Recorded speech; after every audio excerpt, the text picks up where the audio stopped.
Everybody's going to need belts. Everybody's going to be wearing hats forever. That's not something going out of style, you know? Yeah.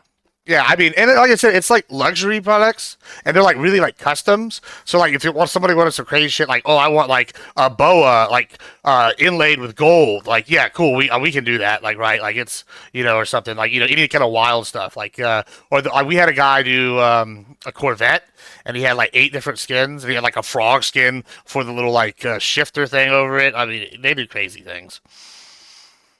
Got you. So I want to welcome you to today's stream. Could you introduce yourself for somebody who might not know you outside of now the lovely rancher who Yeah. makes hats for Chance the Rapper's friends? Yeah, I'm Admiral Gibbs. I do like political content and variety content as well. So sometimes you see me do comedy, sometimes you see me do politics. I host Give Me a Break and the Debate Championship Series. It's pretty fun stuff. Awesome. So the reason I have invited you onto today's stream is because you were there during my 24-hour election night stream. It didn't end up being 24 hours, like 16, 18 hours, but basically like a really long election night stream as we waited for the results to come in until we all knew that Donald Trump had won.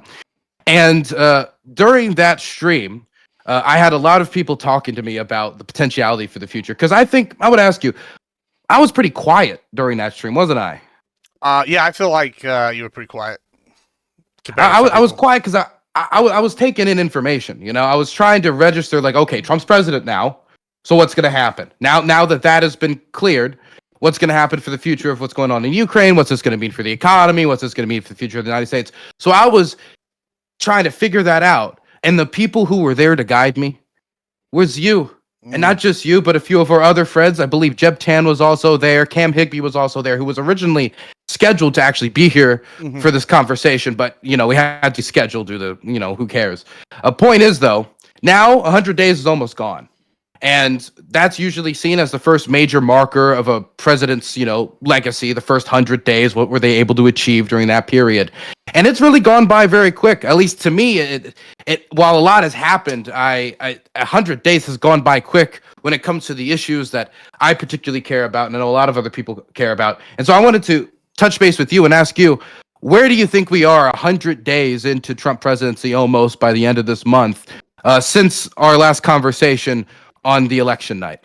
Yeah, I think that he's been pretty much fulfilling all what his campaign promises were, or attempting to. Right. This is maybe, I got to say, I'm 34 years old, right, and this is the first time in my life I like feel like a president has come in and set out from day one and ambitiously have tried to get everything done. Whether you like that or not is, I guess, a whole different debate, right? But he's come in, he's gone through the courts, he's executive orders, he's pressed legislation through like these are things he's pushing right on, like the border. The border was a major problem down here. It's done. It's some problem solved. I think that he nailed that one. The economy, I'm sure we're going to debate a lot of that here in a bit, but I feel like a lot of people, at least in my constituency, we've been saying we thought America's not been getting a fair shake for a while, and he's attempting to do things to change that. It looks like whether those are effective or not, I'm sure we'll get into. I mean, and just the sheer number of executive orders, and it really feels like he's come in and just really took off running. And I can't remember a president in my lifetime that's ever done anything like this. And I mean, he does have a record-setting amount of executive orders for the amount for this period in his administration. yeah, I mean, yeah, for sure. And it's just, I feel like so far it's been exactly what I expected. He wanted to change the focus from Russia to China. He wanted to get us out of the Mid East for the most part, and like enforce America's will at large. I feel like he's done both of those. And he's kind of like setting up free trade with the Houthis, and he's like, let's bomb them hard, hit them hard, and let's get out of here, kind of thing. He wants Europe to hold their fair share on things. He's domestically, like I said, I mentioned beef prices. Beef prices, I feel like it feels great to be a rancher right now, because for the first time, it feels like we have a president that actually cares about us in the last like 20 years. Bush came in, and he talked about a lot of things, didn't do much for us, and the left never does anything for us. And so I'm very happy like that. It feels like we're finally competing on a very even playing field. And as an agriculture person, and then with the border, I gotta say, like that's the issue. A lot of people get me on here with is the border. And I mean, I've had family for the last 8 years of having had property damage destroyed repeatedly by illegal aliens. I personally have had cattle killed by illegal aliens and coyotes as they come through. They've destroyed fencing, and overnight, it's almost insanity how it just overnight it stopped. And I got to give credit to Trump and Abbott on those two on that. And I don't know, pretty excited so far. Okay, so that obviously covers a lot of areas. I think we probably should segment this into areas, like not jump from the economy over to like foreign policy, over to this, over that. There'll be some overlap, obviously. Foreign policy, economy, go hand in hand, but we'll try to keep it generally segmented. I have a list. It is just listed like economy, immigration, foreign policy, free speech, social issues. I have like these listed. So we'll just start from the top. Does that sound good? Sure. Okay, number one's the economy. Okay, let's just get this one out of the way. So I know that Trump got elected largely based off of economic anxiety. It wasn't the only reason he got elected, but when you polled people, when you asked independents who swung to Trump this election, a lot of them talked about inflation. A lot of them talked about housing prices. A lot of them, and a real estate developer, somebody thinks about that in their mind. Housing prices, real estate developer. Maybe it's somebody who could fix this issue. You have, these economic issues around interest rates and the difficulty with taking out loans and, how much it's going to be, the access to capital. There's all these different economic issues, but grocery prices and inflation and housing prices were the big issues that seemed to be this election. And when I look at these three issues, housing prices, we haven't seen any movement on that. Now, there's a question as to, say, how much can a president... He's not going to go out there and build millions of houses in 100 days. Yes, but he also hasn't announced anything. He also hasn't said that we're going to do this X, Y, and Z when it comes to building houses. This is the new executive order I'm passing. He's passing a lot of executive orders, nothing on housing yet. Maybe that'll be in the next 100 days, but that issue has yet to be attended to. Then you get to the issue of inflation. We're roughly speaking where we were before he got into office. I wouldn't say we're too worse off. I wouldn't say we're too better off. But the big issue, which I think was the thing that really killed Biden, was grocery prices. Because it's the type of politics you can't escape from. It's the type of politics that no matter what you put on social media, the price is the price at the end of the day. And those haven't gone down. In fact, those prices have gone up. And it's not just grocery prices where there's now a crisis. There's a consumer crisis in all sorts of industries, whether it has to come with, cars, whether it has to come to certain consumer goods that are based heavily on electronics, anything that has to deal with like heavily imported goods. And I remember Harris saying this, and I know it was politics, but it was good politics. She said by this time next year, midway into this year, when she said it on the campaign trail, we would be entering a recession if Trump's tariff policies were put in place. And we're not yet entering a recession. I'm hoping and praying we don't enter a recession because I want my grandmother to retire. But the odds of a recession, whether you listen to Goldman Sachs or any of the other big financial institutions, the odds continue to go up. Consumer confidence is down. Investor confidence is down. The economy is in a measurably worse place than it was 100 days ago. And this was the thing he got elected on. So, I mean, this is something he is failing to deliver on. And the polling data seems to indicate it too. Like American people for the first time are giving Trump some terrible numbers on the economy that we haven't seen since 5 or 6 years ago. Yeah, I won't. Okay, so let's talk about the polls first. I won't. The polls are saying something interesting. I won't say that I'm like a Republican that's just like the polls are bullshit. That's why Trump got elected. I'm not one of those. I think polls are useful tools, right? However, I don't put as much stock, but the polls are kind of saying some interesting things. Democrats have record no approval numbers. Trump, he's maybe not doing as well with the economy wise with independence and stuff, but Republicans seem to love him a lot more. There's a poll that came out today that I was just reading as we went live that's saying that more Republicans identify with MAGA as Republicans than ever before. And this is kind of interesting. I don't know what that means. Is this MAGA the new party? Who knows? There's all sorts of interesting things that would come in the polls. But let's just kind of go through some of these things you're talking about. Housing is a really interesting one as well. What's interesting to me is where the housing problems are, right? So I live in San Antonio. I'm not worried about getting doxxed, but I have a house in San Antonio. I also have a house on my ranch. But in San Antonio, for example, and Austin, and really Texas in general, housing is going up crazy. I mean, the amount of houses being built are just, literally the neighborhood next to mine, right? They've put up 8 houses in maybe this one area in less than a week and a half. And I'm like, how are they getting it? But like they're out there like and this is like all across the city. There's like going up. Same thing with Austin, same thing with like towns all over Texas. And then I look at somewhere like California where housing is clearly a crisis. And what this tells me is that it's actually a local problem to an extent, right? That's exacerbating it, right? Is it the Democratic policies where they're over giving all the social programs? Is there reasons why, like, oh, we have $5 million homes that really should be whatever? I mean, these are all things I think we need to factor in. Should Trump put a bill out or do some kind of executive order on it? I don't know. I know a lot of millennials. I think you're a millennial, right? I'm not sure. Correct me if I'm wrong, but no, I'm a Zoomer. Okay, fair enough. I know a lot of millennials, like myself, are almost hoping the housing market crashes, so we like that. Not me, but like others, or so they can buy their first homes, right? Because I think there's a stat that the biggest transfer of wealth in history is going to be when like the 2 generations above us start dying, and I guess people just don't like to wait. And that's kind of the same thing I'd say with the Trump economy right here, right now, is that when I look at it, like I mentioned beef right earlier, like yeah, beef prices are high. But in Texas, for example, we had all the halal markets, all the halal butchers, and all the kosher butchers, which is not that many, I'll admit, have had to like close down or like move to like areas where there's more of their customer base because right now beef prices are high and supply is low. But demand could supply could increase and the prices would stay high, right?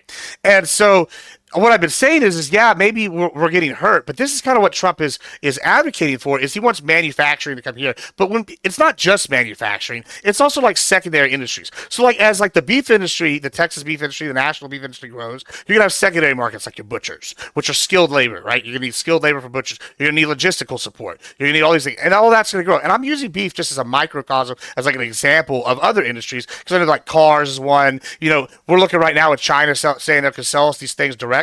Like this is interesting. I don't know if this is actually going to hurt American students. It might hurt major American businesses like I don't know if this is actually American, but like Gucci or Prada, right? Or Lululemon. I think that's Canadian. But say he sets these up and we start buying directly. Well, the average American is going to be able to get their now luxury handbag for like $100 compared to like $38,000 or $1,000 compared to whatever. And it's like, oh, these people, that's going to stimulate the economy. That's going to cause more spending. Yeah, China's going to get some of that. But now these people are out going around. I don't know. So we're going to be making $100 Prada bags, or the Chinese, or we're going to buy knockoffs? No, they're real, they're legit, the same brand bag, but they're buying direct from the manufacturer. That's been the news I've seen today. Is that they're releasing the direct links to the manufacturers, so consumers will have more money to spend on other goods now instead of having to spend one item on these luxury items, which means more money spent at home. Wouldn't that? I mean, that sounds like a good thing.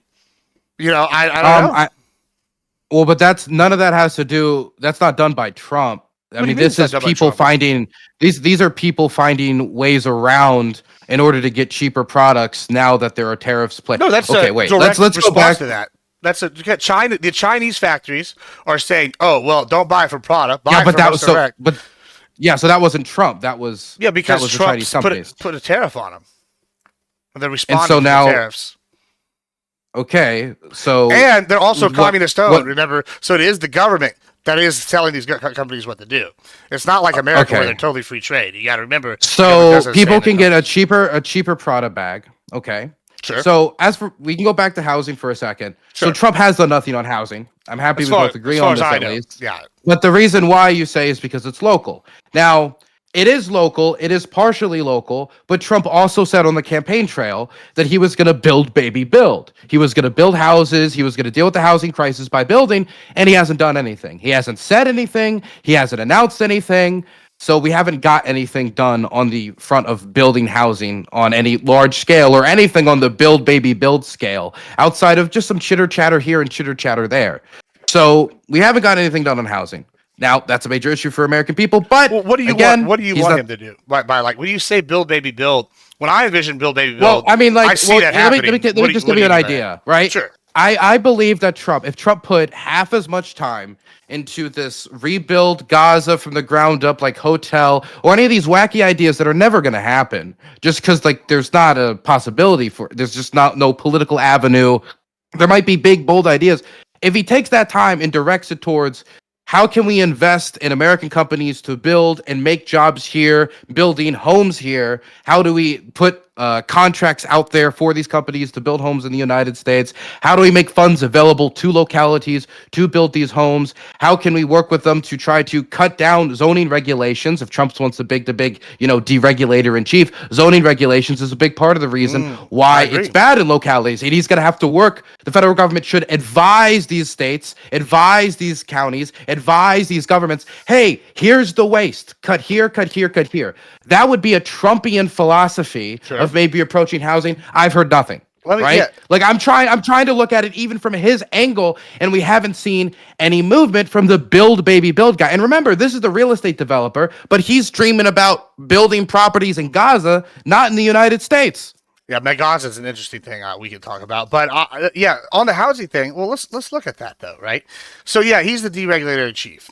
So one of his first bills, our first executive orders he put through was about the housing affordability. He wanted to do record low, but I admit he hasn't done anything since then, right? It's interesting because homelessness is at a record high, right? But it's been doing that since Biden, and so I guess it's now Trump's turn to clean up Biden's mess. And the complaint you're making is kind of rich because wait, can you just tell me how Biden caused the homelessness? Because this is my problem, right? Well, no, I could just say homelessness is a crisis that has been passed from administration to administration and administration, but it has always seemed to be just spawned into existence by the last admin. Biden didn't deal with it. Obama didn't deal with it. Bush didn't deal with it. Clinton didn't deal with it. None of these people deal with it. They might have put a Band-Aid here and Band-Aid there, but it's not Biden's problem. It didn't manifest into existence just because he's the recent political opponent of Donald Trump. Well, no, I feel like that's actually not true. Obama, who I'm not even a huge fan of, but Obama had record low homelessness. So that's just unequivocally not true. What you just said. No, my statement. By the way, I don't like what you're doing when it comes to it was low, therefore it's the president's reason. The president did it. It was low during Obama, therefore Obama caused low homelessness. The statement is the homelessness issue, right? There was no radical change in policy between these administrations when it came to homelessness and how to deal with it in a transformative way to have kind of systemic change that'll last between administration, because homelessness is going to be affected by things like the economy, downturns, but the social safety net, systemic changes you need to put in place so that through those waves of the economy, you don't have huge spikes in homelessness. No president has taken that approach yet to put those structural changes in place. And so, I mean, I'll give Obama credit for the homelessness rate being lower, but my mom was homeless during that period, so I know there was still homelessness during that period. So, I'll give a certain amount of credit. Well, okay, let me. I think you may be taking it a little bit differently than I intended. Let me try. So when I talk about homelessness, I think I even did this on one of your shows that I was on. We talked about homelessness that under Biden being at a 15-year high. And the reason I brought it up at that time was because I believe homelessness is an economic indicator. Now, I know that it's not a traditional economic indicator that most economists want to use, but I personally think it is an economic indicator. So when I bring up Obama having record low, I'm actually giving credit to him doing well with the economy. Like he had some policies like Clash for Clunkers, which was a wild success. I think he had policies that helped the economy, which in turn helped homelessness lower. I think under Biden, the economy was suffering, and thus thus homelessness was high. That's kind of my direct correlation there. So when I look at stuff that's been done, I'm just doing a quick Google search right while we're talking. It looks like Trump has done a few things. Right, he's moved some of the EPA red tape for LA fire victims. I know, here, like I said, in Texas, it's growing. Okay. So he's cutting red tape so people can rebuild the houses that were already lost in the fire. Sure, but that's I agree that has to do more with disaster recovery than it has to do with dealing with homelessness as a systemic issue. It's part of the issue, right? If you had a ton of houses burned and you're homeless. Well, yeah, he actively stopped. Well, yeah, that actively helps stop an extra 50,000 or 100,000 people being homeless. But that's not dealing with the problem. That's stopping the problem from getting worse, or at least helping the problem not get worse quicker. Sure. Okay, but so back to what I'm saying, though, right? Okay, I get it. Not gonna get worse quicker. It's still okay. A problem that's going to increase homelessness, right? He's getting rid of it. He's trying to stop that little specific thing. It's once again a regional issue that's like changed. And this is kind of where I'm going with this. Is Trump has at the macro level given the approval to do this, and I guess at the micro level he hasn't laid out a lot of policy. However, what macro level thing did he give approval to? Well, they could build houses before. Right off the bat, he did. He in his thing. Hold on, I got the bill here. The executive order.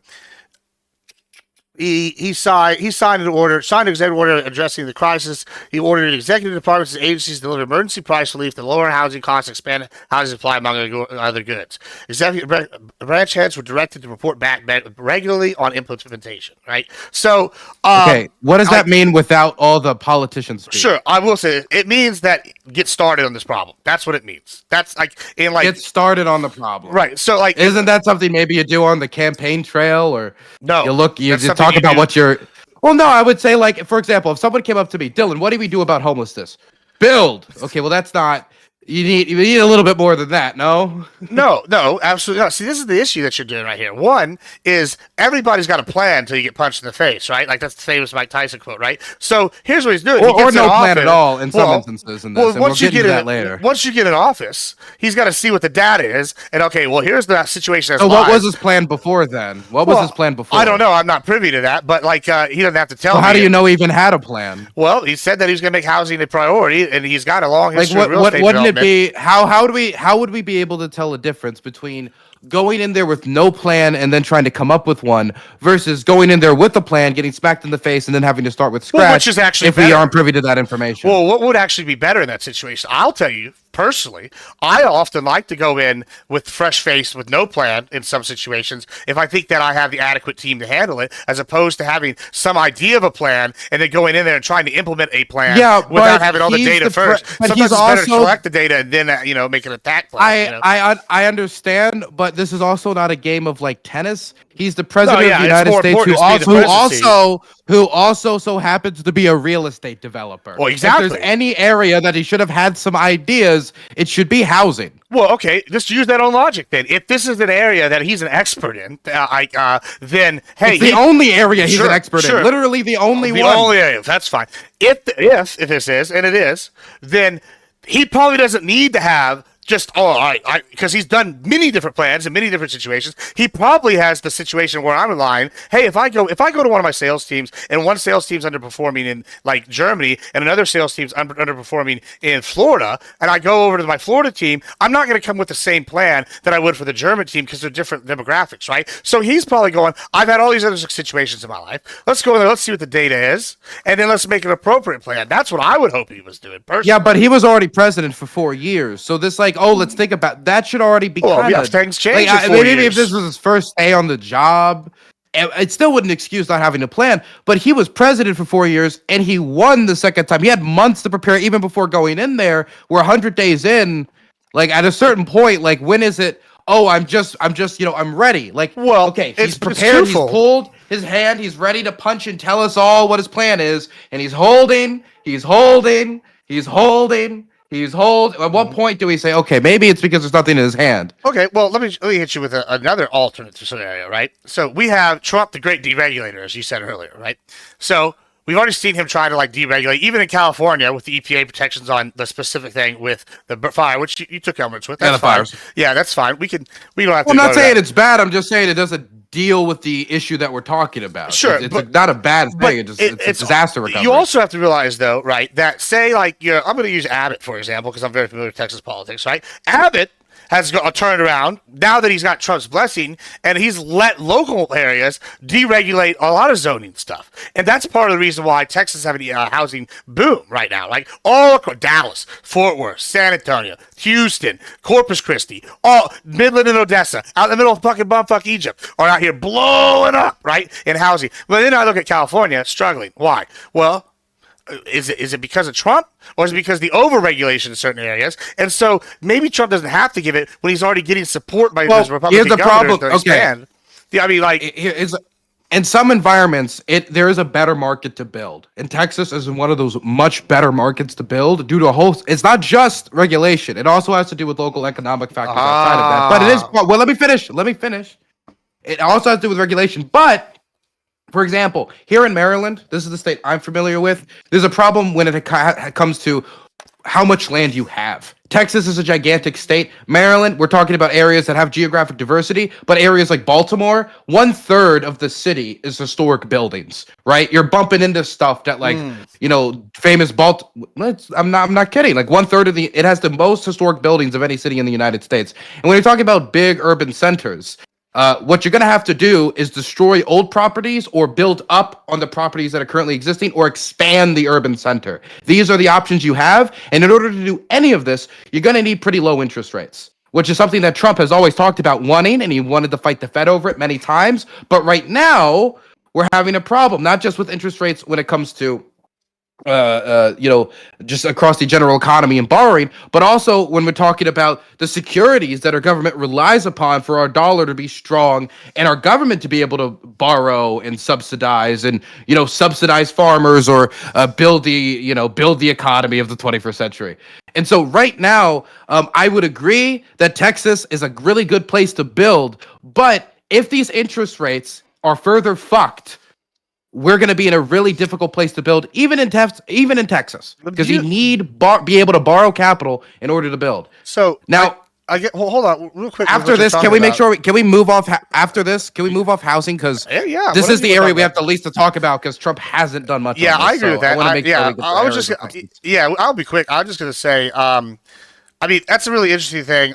Houston is taking the build like more urban center, right? I don't know what you do about the historical buildings because I like history, right? I want to preserve it, but at some point you got to decide what's more important, history or building the housing. And then this is interesting, and this leads to a whole different debate that I don't really think is relevant. We don't need to talk about it, but is what your feelings on are like immigration between states, because I guess another answer would be, well, if there's no room in Maryland, then you got to immigrate to like Maine or Michigan, or I don't know, wherever there's Montana, would be the other. I don't want to catch all the other 49 state diseases. No, I feel you. I don't want to leave my state either, but it's I don't know. But we can move on from housing. What else you got?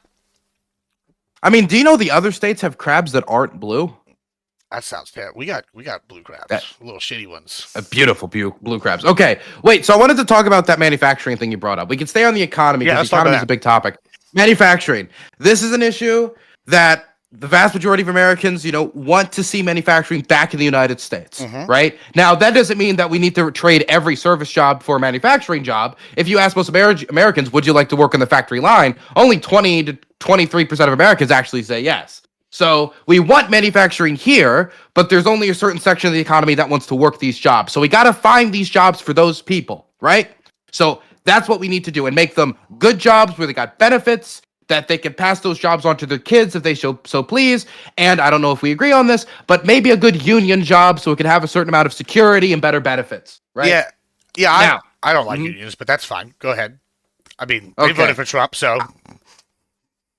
Hey, it may almost like it has to do with maybe the workers a little bit more and what the workers want a little bit more than some people have always led it to believe. But listen, Texas doesn't have unions, right? But this is the beautiful states having their own cultures, and I think this is a good thing. Is say what's good for Texas where we don't have unions might not be good for Detroit where they have. There's no unions in Texas even banned. I don't know. You just send a Pinkertons in, you kick in the door, and organize. No, there's some. There's the teachers union and the police union and a few others, but Texas is a right to work state, so unions don't have very much power. They could fire you for anything. If I was just I don't like the way he looks, I don't like the way he smells, you could fire him for anything and you don't have to give a reason. So yeah, that's I don't like that.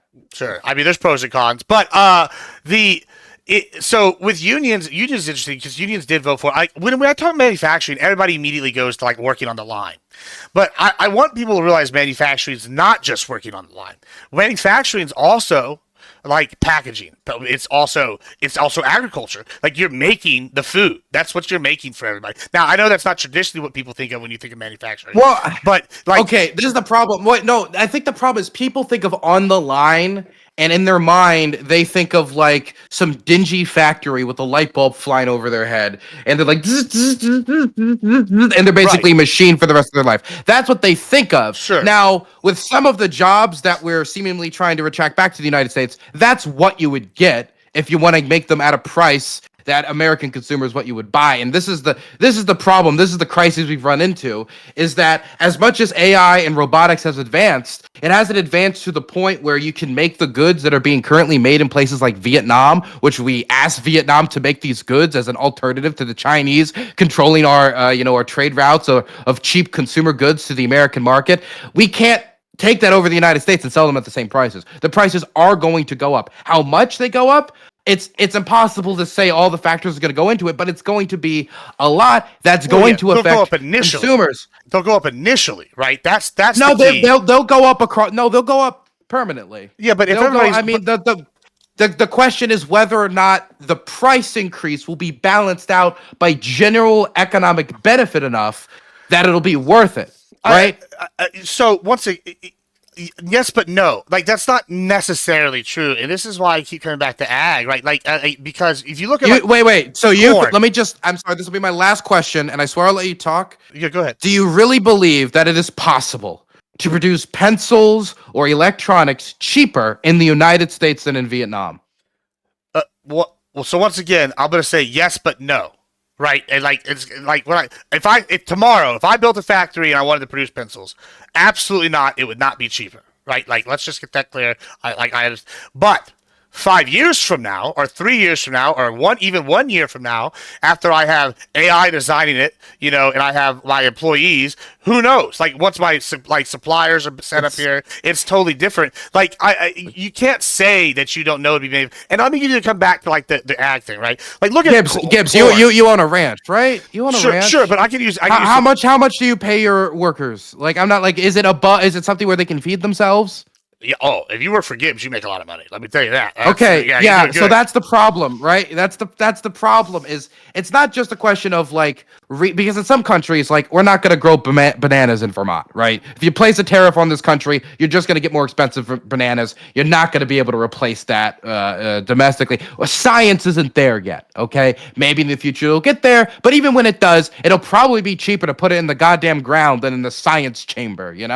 I think the farmers have kind of figured it out much before a lot of the big pencil neck geeks. That's not true. That's not true at all. Wait. No, this is my problem. It's we're hoping that science is going to save our economy. That's what we're betting this on. We're hoping that the robots and the AI is going to be able to make up for the business acumen and ingenuity of the Vietnamese or all these other people that we've traded with and built this global economy. And I just don't think that's possible. At least not now. I'm gonna come back. Let's try this again because I think you're equating the manufacturing only with physical things, and you're not looking at as the ag industry as a whole, right?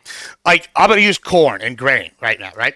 But the reason beef prices are so high is twofold. One is because overregulation and tariffs against and other things that are predatory against U.S. beef, right? In Trump's first term, he got the European Union to start accepting 10K more tons, so 40K total. I think it's 46K. I could be off, but it's 40 something tons now of U.S. beef per year, right? Okay. Now, I just want you to just get perspectives numbers wise. I this month sold 31 calves for $41,000, and they were about 400 pounds each. But we'll call them 500 pounds just for the easiest. And the average beef cow is about 1390 in my herd. It's like full grown steers, about 1390 pounds to 1450. But we'll just call them 1500 for round numbers, right? So it takes about a year or so to reach that size, a year and a half to reach the 1,500 pounds, 1,390 pounds, right? Now, we sell those to other producers. They raise them to full production, to full size, and then they resell them. All right, right there, that is already like 1% of the total of what's going to be shipped, tonnage-wise, to the European Union overall. And that's a very small order. right?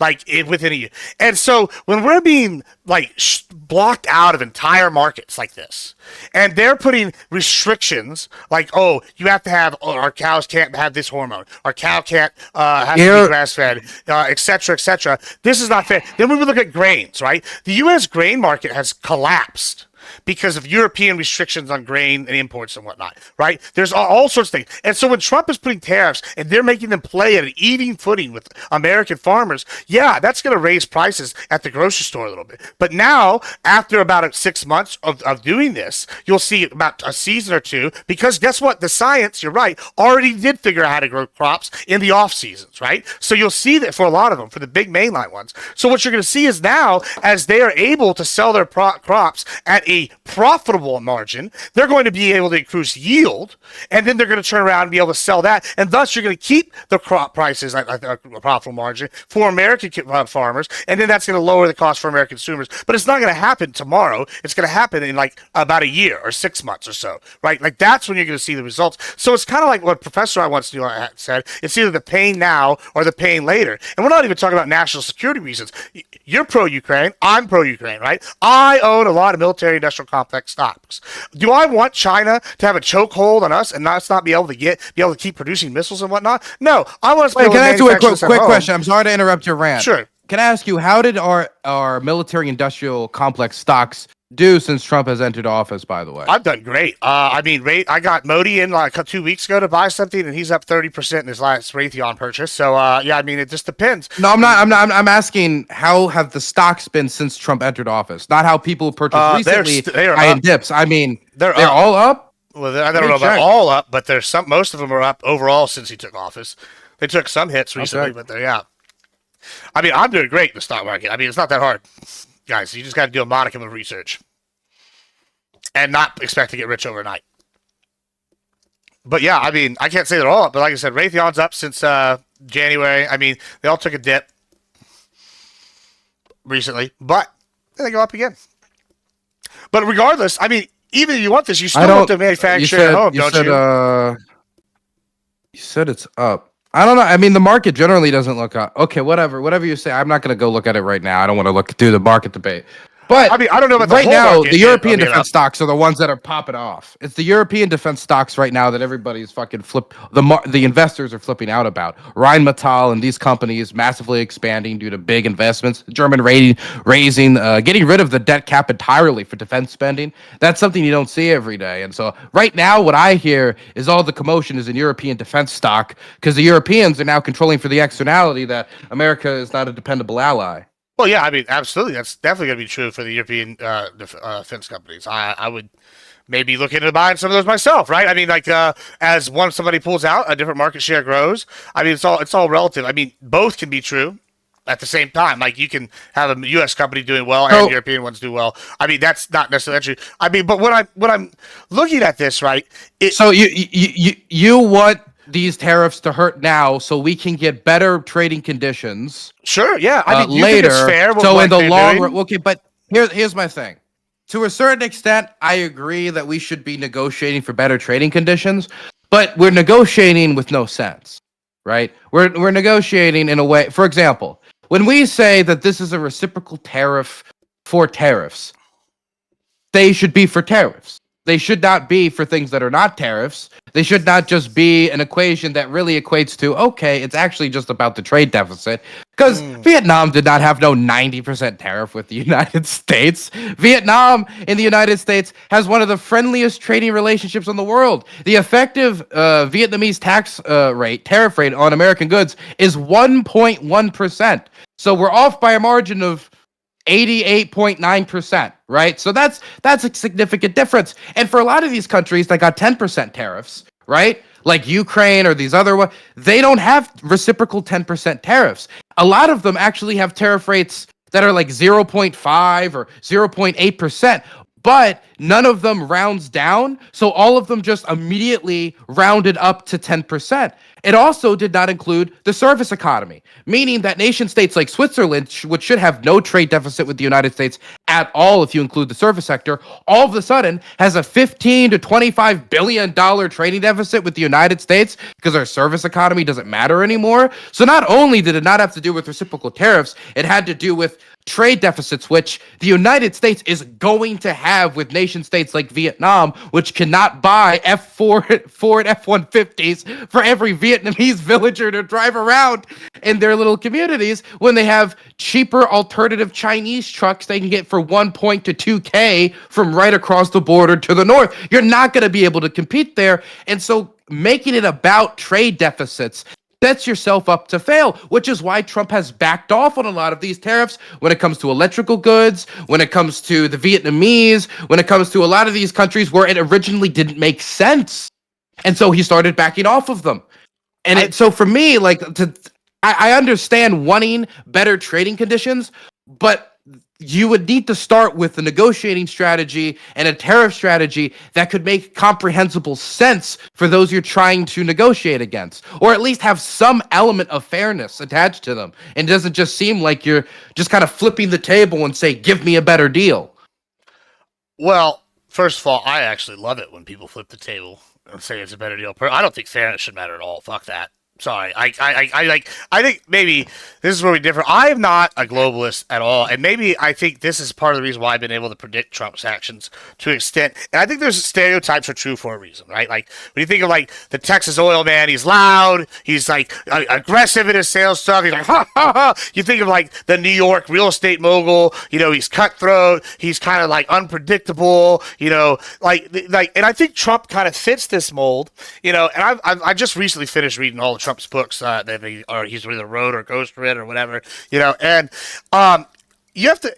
I also realize he's friends with like the McMahons, right? The McMahon family and how they do business. And I know this sounds dumb when when you say Trump does business like the McMahon family, do you mean like he shits on his employees on the face, or do you mean? No, what do you mean? I mean, like, he's unpredictable. You never know what he's going to do. I don't think he's over. I mean, I don't know. Maybe that's unpredictable. Maybe he did the golden shower thing like he was accused of. Who knows? I don't care about his sexual proclivities unless he's like, I don't know, diddling people. But Vance McMahon is in a massive Vince McMahon is, sexual abuse scandal, isn't he? Yeah, he is a problem. Now, but he's done like business with him for years. Linda McMahon's in his cabinet, right? So when I say he's from the she knows so much about education. I mean, it made so much sense to make her the education secretary because she did get power slammed through a table. Hey. I mean, that is. I mean, how a lot of kids probably watch that. Sure. Education. Yeah, I mean, she wants to gut it. I mean, that's kind of what people want people to do that voted for them. They don't like the Department of Education. I don't have super strong feelings on that one, but I will say this, that when I say that he does business like a man, I like a New York stereotypical business person. I think that I'm like, okay, what's he gonna do? Well, he's kind of trying to get us away from this globalist position because he thinks we've been fucked. I also think we've been fucked. So he's trying to create, like, I guess what it seems like is almost like a new American empire mindset. Like, be proud of America. We're going to build stuff here. These people have been taking advantage of us. And so what he's done is he's like bullied everybody. And he's been unfair. And he goes, well, y'all been unfair with us. Y'all taking advantage of people some way or somehow. Y'all played the game well. Well, guess what? We're going to change. Instead of playing Monopoly, we're now going to play Risk. Flip the table, just like you said. And I think that's a good thing because now people don't know what game they're playing. And I don't have a problem with that. Like, Eric Bischoff. You don't have a problem with investors and companies holding back their money because they're scared to invest or they don't know what's going to happen, and they think it would be better to take their money out of securities for the U.S. dollar, increase bond yields, which then makes it harder for the United States to chaos, controversy. This creates good TV. This creates good media. This creates fun. Mm-hmm. This does not create stable markets. This does not create a confident environment for an investor to operate in. We saw the bond yields increase. That money came out of those safe securities and U.S. bonds. That's not something you can entertain your way out of. And that's a situation that's still going on. Those bond yields increased and they haven't gone back down. Well, we just talked about housing. Do you disagree that if a housing market crashed, that people that could never be able to afford a market suddenly could? Like, I'm not saying that's a good thing necessarily overall, but I am saying. Wait. What does that have to do? If bond yields keep increasing, we will have a debt crisis. There's no case where the government has a debt crisis, spirals. We already have a debt crisis. We already have a debt crisis. Bond yields increasing. Who cares? What do you mean? So the Republicans don't care that we have a debt crisis. We already have a debt crisis. It doesn't matter. Well, we're setting ourselves up for the Trump debt crisis. Oh, what do you mean fiscal responsibility? I've never heard of her. What's the debt number when Trump took office? Right? Like, well, it's rich that the left is crying about the debt, like Trump saying that we don't care massively. Yeah, so 25% of our national debt is Trump's. Right. So you're saying that? Oh, okay. Listen, the debt has been going up. He said that he was going to get rid of our debt, and he said on the campaign trail that he was going to get rid of the debt in 4 years. He increased it massively. All sorts of shit. What I'm saying is y'all. Oh, it's on the campaign trail. Lie. It doesn't matter. The politician. Remember, guys, Trump's a straight shooter. So when he lies to us, it's okay because he's a straight shooter. He's not like the other politicians. This is just TDS. Like the rest of them. This is listen. Come on. No. What's well? Okay. Come on, Gibbs. How are you going to say it with a straight face? Look me in the eye. How are you going to tell me with a straight face that Trump doesn't care about the debt, and then he should care about it when I just watched for the last all my life nobody gave a shit about the debt, and this guy's the first guy attempting to do anything about it. At least he's attempting to do something. How has he done anything about it? Going in there cleaning stuff up. He's done well, and I think he's got the tariffs. How much he's got the tariffs going out there? What he even threw out? He's thrown out other ideas they're considering with the sovereign debt fund based off tariffs. He's renegotiating trade deals. He's pushing for manufacturing here. This is all things that are helping decrease the debt. What do you mean? The tariffs are not going to be the thing that gets rid of the debt. If this was 1883, maybe that's how trade deals will help. Okay, so let me again. If this was 1883 and we were all wearing fucking powdered wigs and going chip chip cheerio, maybe then that would make sense that the tariffs would be what would get rid of our debt. But we live in 2021. Oh, you live in 2025. And these tariffs are not going to produce enough revenue in order to substantially reduce our debt compared to the amount of lost income that's going to be flowing through the economy and affecting all other sources of revenue making, like sales taxes, consumer activity, investor confidence, keeping the goddamn bond. Again, I'm going to keep talking about the yields, keeping the yields low, keeping the interest rates low. The negative effects it has in the rest of the economy easily overwhelms the minuscule amount of money it's actually going to be taking in for the federal government on this one of the largest taxes on the American public in history implemented by Mr. Business. Well, it won't be a tax on the American public if American companies start producing your. Let me give you another example. It is a tax on the American public if they're the ones who have to pay for it. They're paying higher prices for bananas because of the 10% tariff that was placed in the country where we.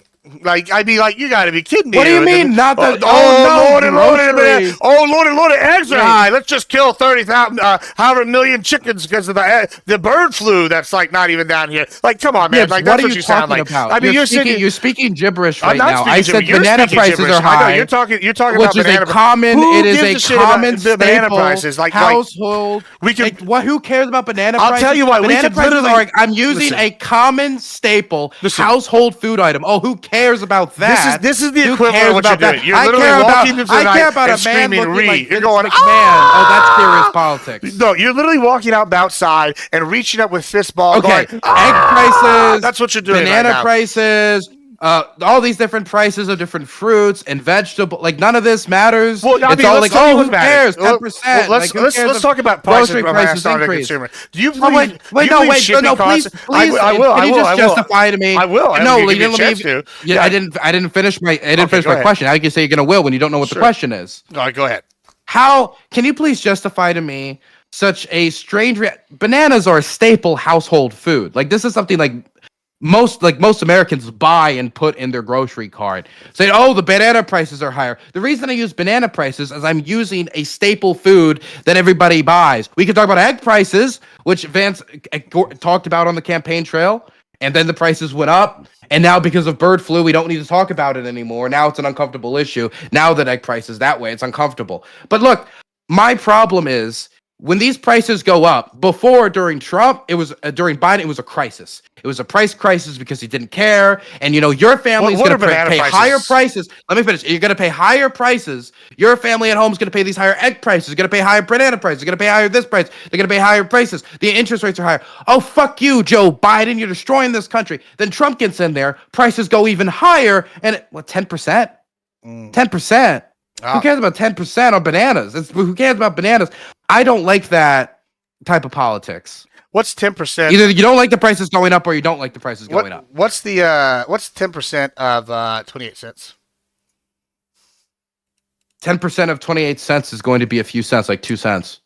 Yeah, 2 cents. So we're talking about a 2-cent increase on bananas. So a bushel of bananas right now at Walmart is literally 28 cents per one banana and 2.26 for a bushel, right? Like a bunch, right?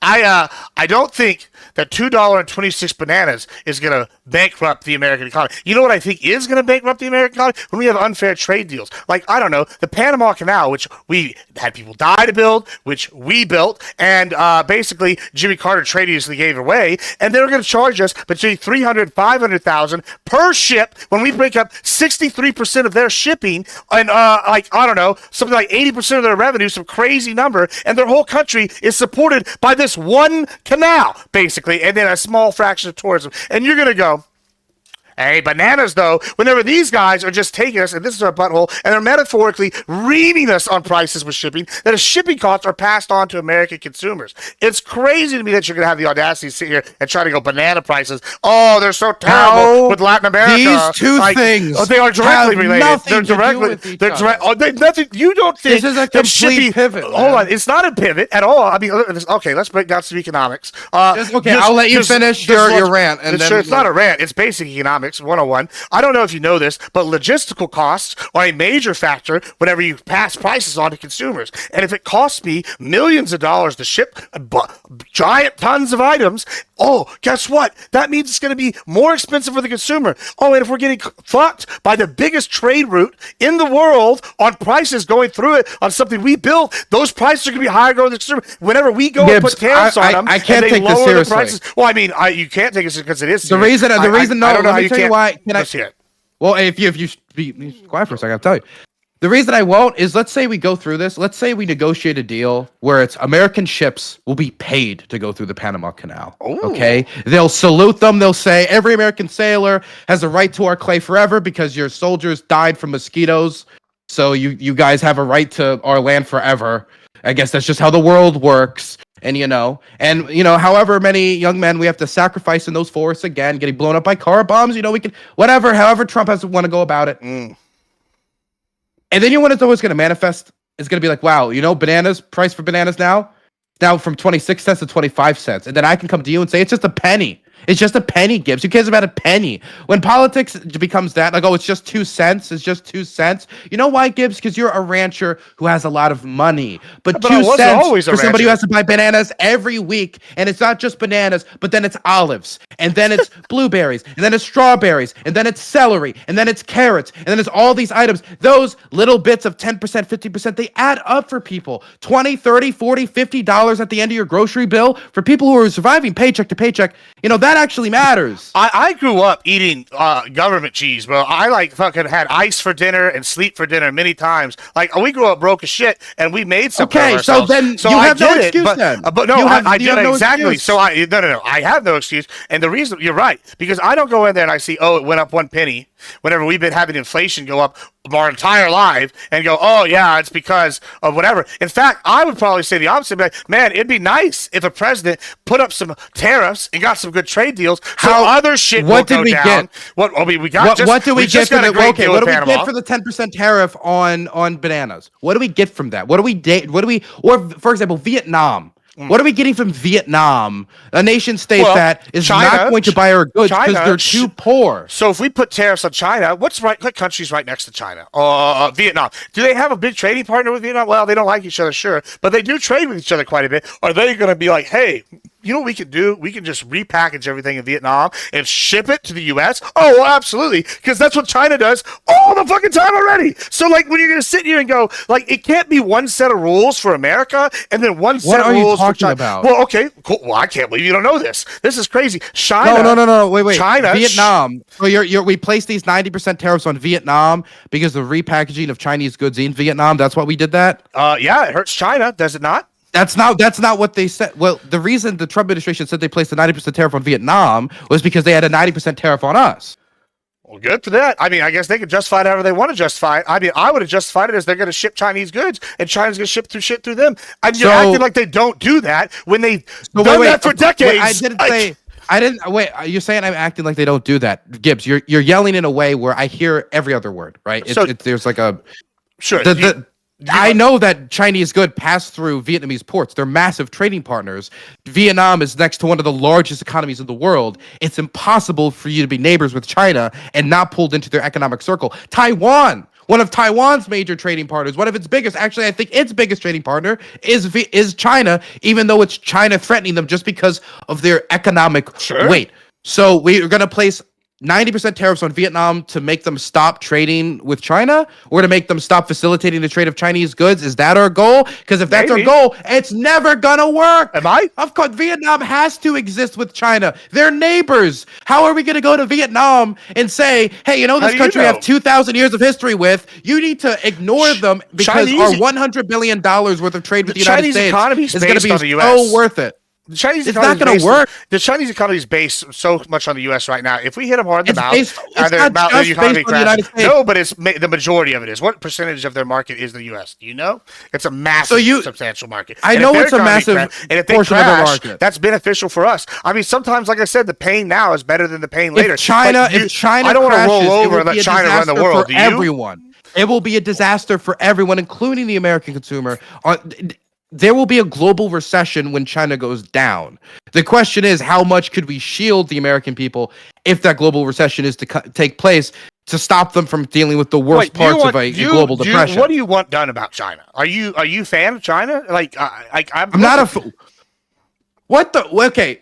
I thought we were designing. Wait. I thought we were designing economic policy for the benefit of the American people. Are we now picking fights with Vietnam in order to collapse China to get regime change? You think that's not economic policy? Like, hold on. Do you think when we took out Gaddafi, who was trying to make a one currency of Africa, you don't think that affected economic stability in the region? I don't think Wait, you believe that? I mean, I'm just saying, like, we took out Gaddafi. Wait, did you fall for the thing that like scrolls on Twitter all the time, like Hillary Clinton assassinated Gaddafi because he was going to make the United States of Africa currency? Well, no, they're two unrelated things. He happened to be I see that stuff all the time. Oh yeah, they say that all the time. No, that's not what I'm saying. No, what I'm saying is he was trying to do that, right? We took him out for whatever reason. I'm not saying it's a conspiracy. That's not what I'm saying. But I'm saying that by taking out a leader like Gaddafi, who was in a wealthy position at the time, you are going to affect the economic region. Are you not? What does this have to do with anything I said? Well, okay. Well, because one, you try to paint that as a conspiracy theory. I'm not arguing that it wasn't you for that. Wait. No. Number one, there's an economic change in Iraq. Yeah, absolutely. Well, same thing. Okay. Gibbs, same thing with China. I'm going to be blunt with you.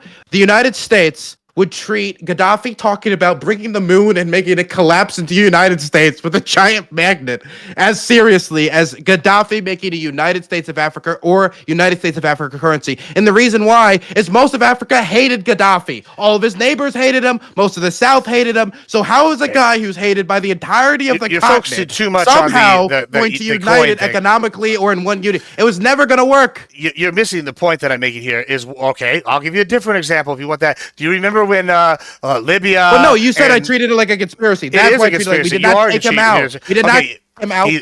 We didn't. Well, we took him out for a variety. I know that's not why. I didn't say that's why. A variety of reasons. It didn't have anything to do with it. Hold on. That's not. Hold on. It had literally nothing to do with it. Okay, let's just focus on what I did say here. He's trying to do all these things economically in the region. Yes or no? Whether or not they're going to concede is a whole different question. He's trying to do things in the region. Yes. Okay, cool. So when you take out somebody who's got wealthy money, right? He's a successful country relatively in the region. If you take out their leadership and they devolve into a civil war, is that going to affect the region economically? Yes or no?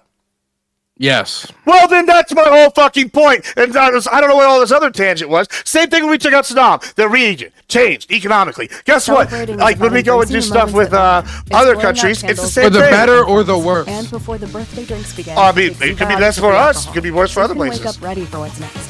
Zbiotics, the science. How behind your does a next great Chinese moment. Learn more at collapse zbiotics.com. benefit the American? Not America, like, Americans.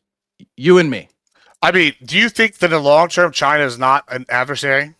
Like, it would be better for our kids, our grandkids. This is something people think about. Us, for China to keep going down this path where they get to play by one set of rules and we can't? So this is about, like, strategic battle. This is no longer about the economy. It is absolutely This is about a economy. Cold War with China. You can't separate these two things when they're so intricately tied But to the world none of this has economy. to do with This is a healthy, because globalistic- I'm trying to measure Trump's economy based upon helping the average American. And so when I'm talking about making trade policy with the world, I want to give Americans low prices, good jobs, and a decent living, right? But if we're saying, like, okay, so how do we design our trade policy with Vietnam? Well, we need to design it in a way that, China could collapse, and then we're in fantasy land. No, we're in fantasy land. What happens if we do all this? We pull every financial lever we have on the Chinese, and they're still standing. Then you want to know what the big benefit of this is?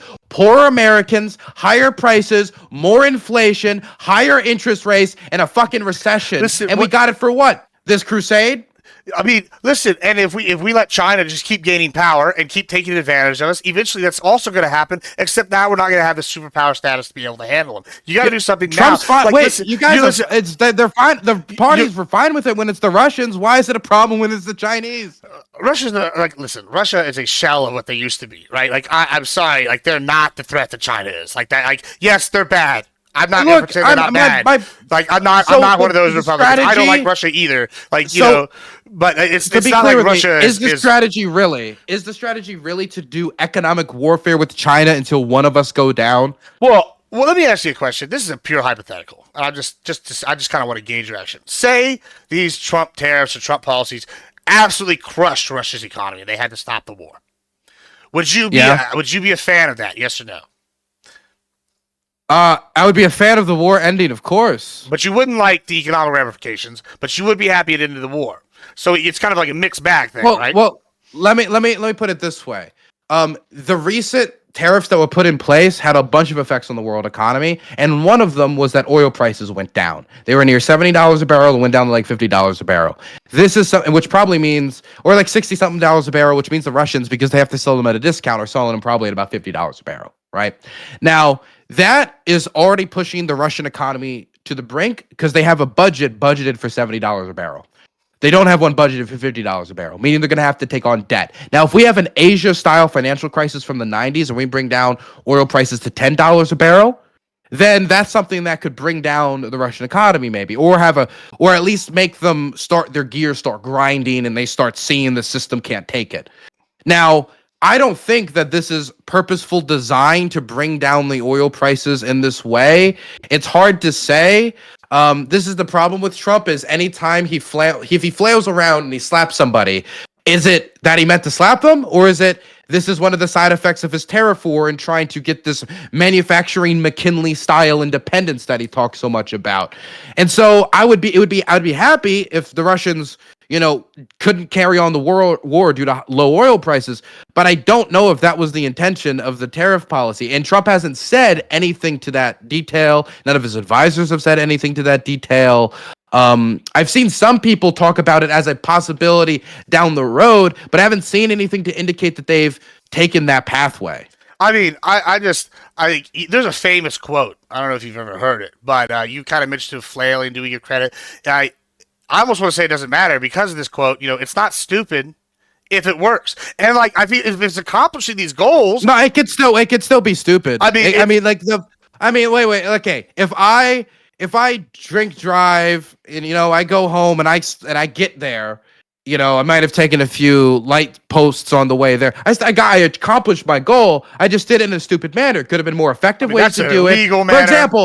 For example, I think we could have worked to bring down international oil prices without straining and hurting our trade relationships with Yeah, but- countries like Vietnam for tariffs But you're that aren't missing the real. whole point. You're missing the whole point. All right, this is why I said when at the very beginning, right?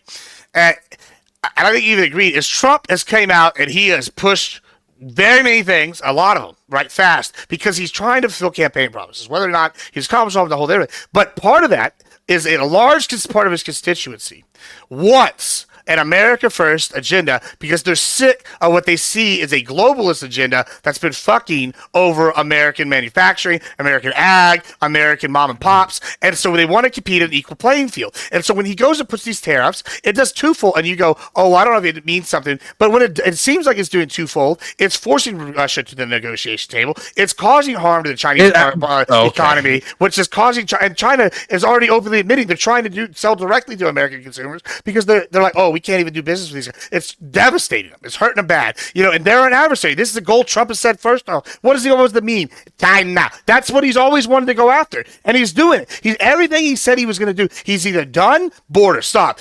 foreign trade problems. He's going after it. He's got, I see bloat in the government. Doge going after it. He sees corruption with USAID. Okay, we're going to go after that. These are all the things he said he's going to. He didn't find any corruption in Sure, USAID. whatever.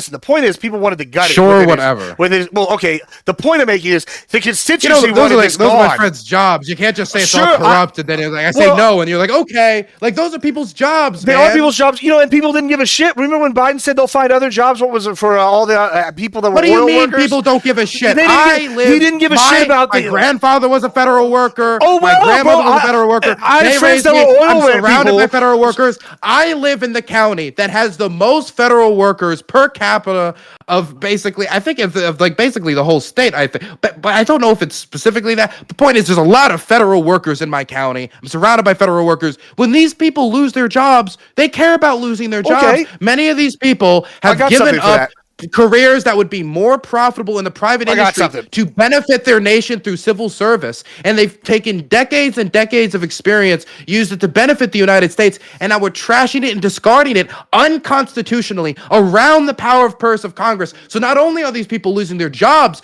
but they're taking away their jobs in an un-American, unconstitutional fashion that ignores the votes of the American people. And you can play the little violin, but that just means to me that you don't care. It's a joke to you, and you don't care about the Constitution. No. You don't. It's a joke. I'll tell you what the Constitution. Congress doesn't matter. You want a king. It's screw these federal workers. They don't matter. So all these people who serve us, fine. When you don't have good federal workers protecting you and your family at night, and it's instead, just somebody who doesn't care, just scrolling through like terrorist profiles. Okay. But then our country's going to have to deal with the effects of it. We see it with plane crashes. We see it with other public services. Where was this indignant outrage when Biden told oil workers they could just get new jobs where they live? Where was this? Where was this indignant outrage? Wait, 1 second. Wait. Where was this indignant? Do you want an answer? I have an answer. I had it. I had it. Okay. I talked about. Don't ask a question if you don't like the answer. I didn't do it with oil workers. I did it with coal workers because I know a lot of family in West Virginia. I have a lot of family in West Virginia. Now, it's not as simple as telling people start coding, but I also don't like the false answer of let's prop up a dying industry forever and give people false hope. I don't like either of these things. It's one thing to say like, it's as simple as starting coding. There's a culture that's been built around this, a working class blue collar culture that you can't just get them all onto the computer in the way that, the people who are designing these policies are used to. Does coding pay as much as oil field work generally?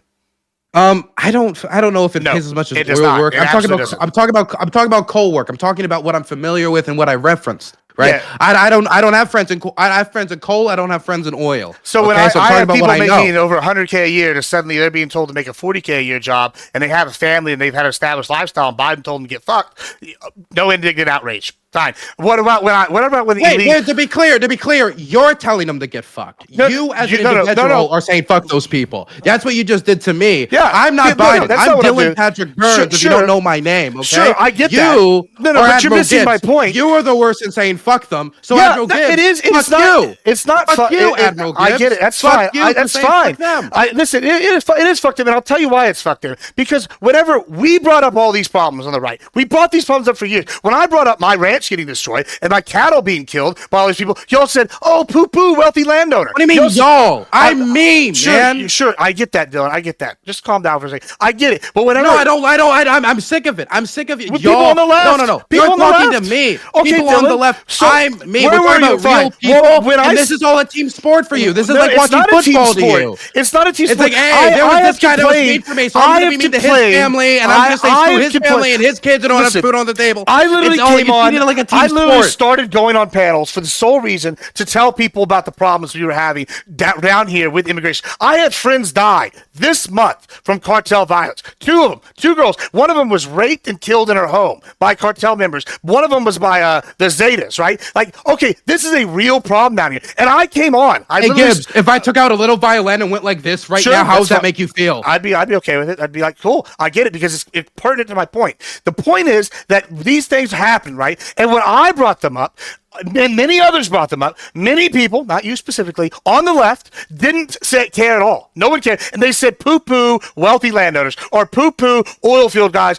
They're bad environment jobs. We don't care. Nobody cared. And so when I turn around and see Biden and going, oh, all these things, saying all these things, and I see people on the left supporting him, and I turn around and go, oh, remember when BLM happened and all these business owners, $20 billion damage caused to local businesses? People said, oh, well, for the protests, nobody cares about those people.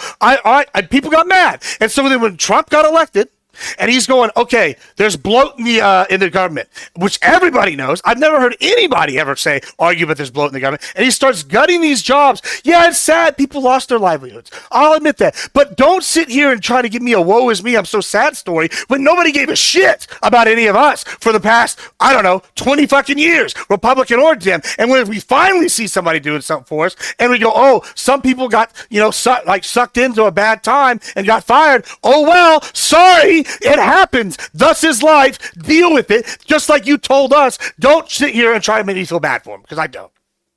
You're making Americans your enemy. That's what you're doing by You made taking Americans this your type enemy. of political The left made the Americans your enemy. When did I? No, you said you. You didn't say left. You said you, Gibbs. Justify it. You said you. When did I make you're Americans supporting my enemy? policies. You're Say supporting it. policies Say that it. cause people lose their Say jobs it. on the right.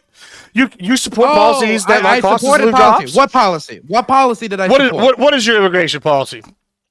What's my immigration position? Do you like the wall? Do you like the wall? You want to deport all illegals? Do I want to deport every undocumented person? No, I don't. Okay. Do you like the wall? Do I like the wall? Yeah, I don't. Secure border. I'm ambivalent about the wall. Okay, so when you say you're ambivalent about the wall, that means you're ambivalent about all the ranches along the border. About the wall because the wall, when we talked about the wall, the way Trump described it was a wall from one end of the United States to the other end of the United States. That's not going to be effective border patrol. You need people. You need patrols, like mothership, dropping, a bunch of other stuff besides a wall, which you need It's not the wall. To me, was more of a symbol. It's not the wall itself doesn't really fucking matter. To me, it's a literal wall, whether that's a actual fucking Great Wall of Texas or if it's drones flying along or it's a secure area. And you know why that matters? I don't think a fence is going to fix our immigration problem. Yeah, but it's not just the immigration; it's the property damage. It's the property damage. It's the loss of livelihood. It's the loss of life. And y'all are sitting here going, "Oh, whatever." It's sex trafficking. Y'all don't care about these women that are. What do you sex mean, trafficking. whatever? I never said whatever. To You just said you're Who are ambivalent. you talking You just literally said you're ambivalent. I said I'm ambivalent to the wall, not immigration. I understand that, but the wall does solve a great majority of these issues. It doesn't solve it, man. Okay, for example, it's a step towards it. Let me just say this: the majority of people in the United States, we're talking about visa overstates. For people who are crossing, there's been ladders. There's people who have cut through the fencing. There's people who have dug under the fencing. There's people who have taken boats and gone through waters. And when we talk about Cuban immigration, there isn't even a wall to speak of. You're talking about people who are getting on buoys and coming over from Cuba. My point is, the wall itself, I'm ambivalent to. A drone and patrols across the open desert where people are going to be dying of dehydration anyway, that is going to be much more effective than a wall of a physical wall. You asked me how I feel about I'm saying you don't care about Right. a certain amount of the American public. You don't care about you're And neither fighting do with the you. Americans. Neither do you. I'm saying wait, let me finish. And your response is, well, how do you feel about the wall? Well, the wall specifically, I'm ambivalent to. I more care about this specific, that specific. You're like, how dare you not care about the symbol of our proud MAGA movement? That's not the symbol. I'm That's not sorry. the point with the Now wall. you're just crying over this obfuscating what I'm wall. saying right here. This holy wall. Okay, you know this No. isn't like the wall in Israel, right? It's a separate wall. It doesn't have religious Nobody's implications. literally saying a physical wall. Maybe Trump said that once, but nobody who's any right mind is talking about a physical, only a wall. We're talking That's not about what Trump supporters said in 2015. Sure, we're by talking the way. about that was whatever, literally his whatever. campaign. We're talking about whatever secures the border. That's what we're saying. And when The wall you, that he- hold that on, he'll and pay- when that you're Mexico will pay hold for, on, of cool. course, right? And when you're saying, "Oh, you're ambivalent to this," and I'm going, "Oh, people died that I'm I know." ambivalent Sure, to the wall. I get it. And then I gave you details, and you get angry anyway. Yeah, hold on. Well, and I'll give you details here. And when people die directly because cartels had easy access through unsecure borders, and these people came here illegal and killed people, and you go, "Oh, well, I'm ambivalent to the wall. I'm ambivalent to secure border. We're only talking about visas." That is saying you don't asked me care about the Americans. wall. I understand that, and my point is this: when I make this comment, and you say you're ambivalent, that just like I don't care about these people lost their jobs, just like you don't care about these girls that got raped and killed this week. And I'm not saying you're a bad person. I'm not. I'm just saying it's all That would make me a horrible person. That would Listen, make me a terrible person. I mean, listen. I'm sure you do at some level care. You just right? said I don't care about Yeah, but you don't girls care. that were But raped you're not and gonna killed you're this not gonna week. change the policy, are you? You're not gonna advocate for this secure border. I want to that's gonna arrest stop people this. who are raping and killing Sure, children. but do you want to And stop guess them what? from getting The here? majority of them are people who are born here. Sure, Undocumented but if one immigrants have a American lower dies violent to a crime legal rate than the person, people born here. well, so it's that's- not. that's actually coming out to be for me, debatable now. We're talking about. That's being ev- debatable there's, now. There's new evidence to support. evidence? There's new evidence to support based on some polling. I don't have it right here. I could get it to you later this week if you want. Based on polling. Not What do you mean polling, not polling. Based off the way that they've documented some of these cases, whether or not these are people that are actually immigrants or whatever, or how they're documented.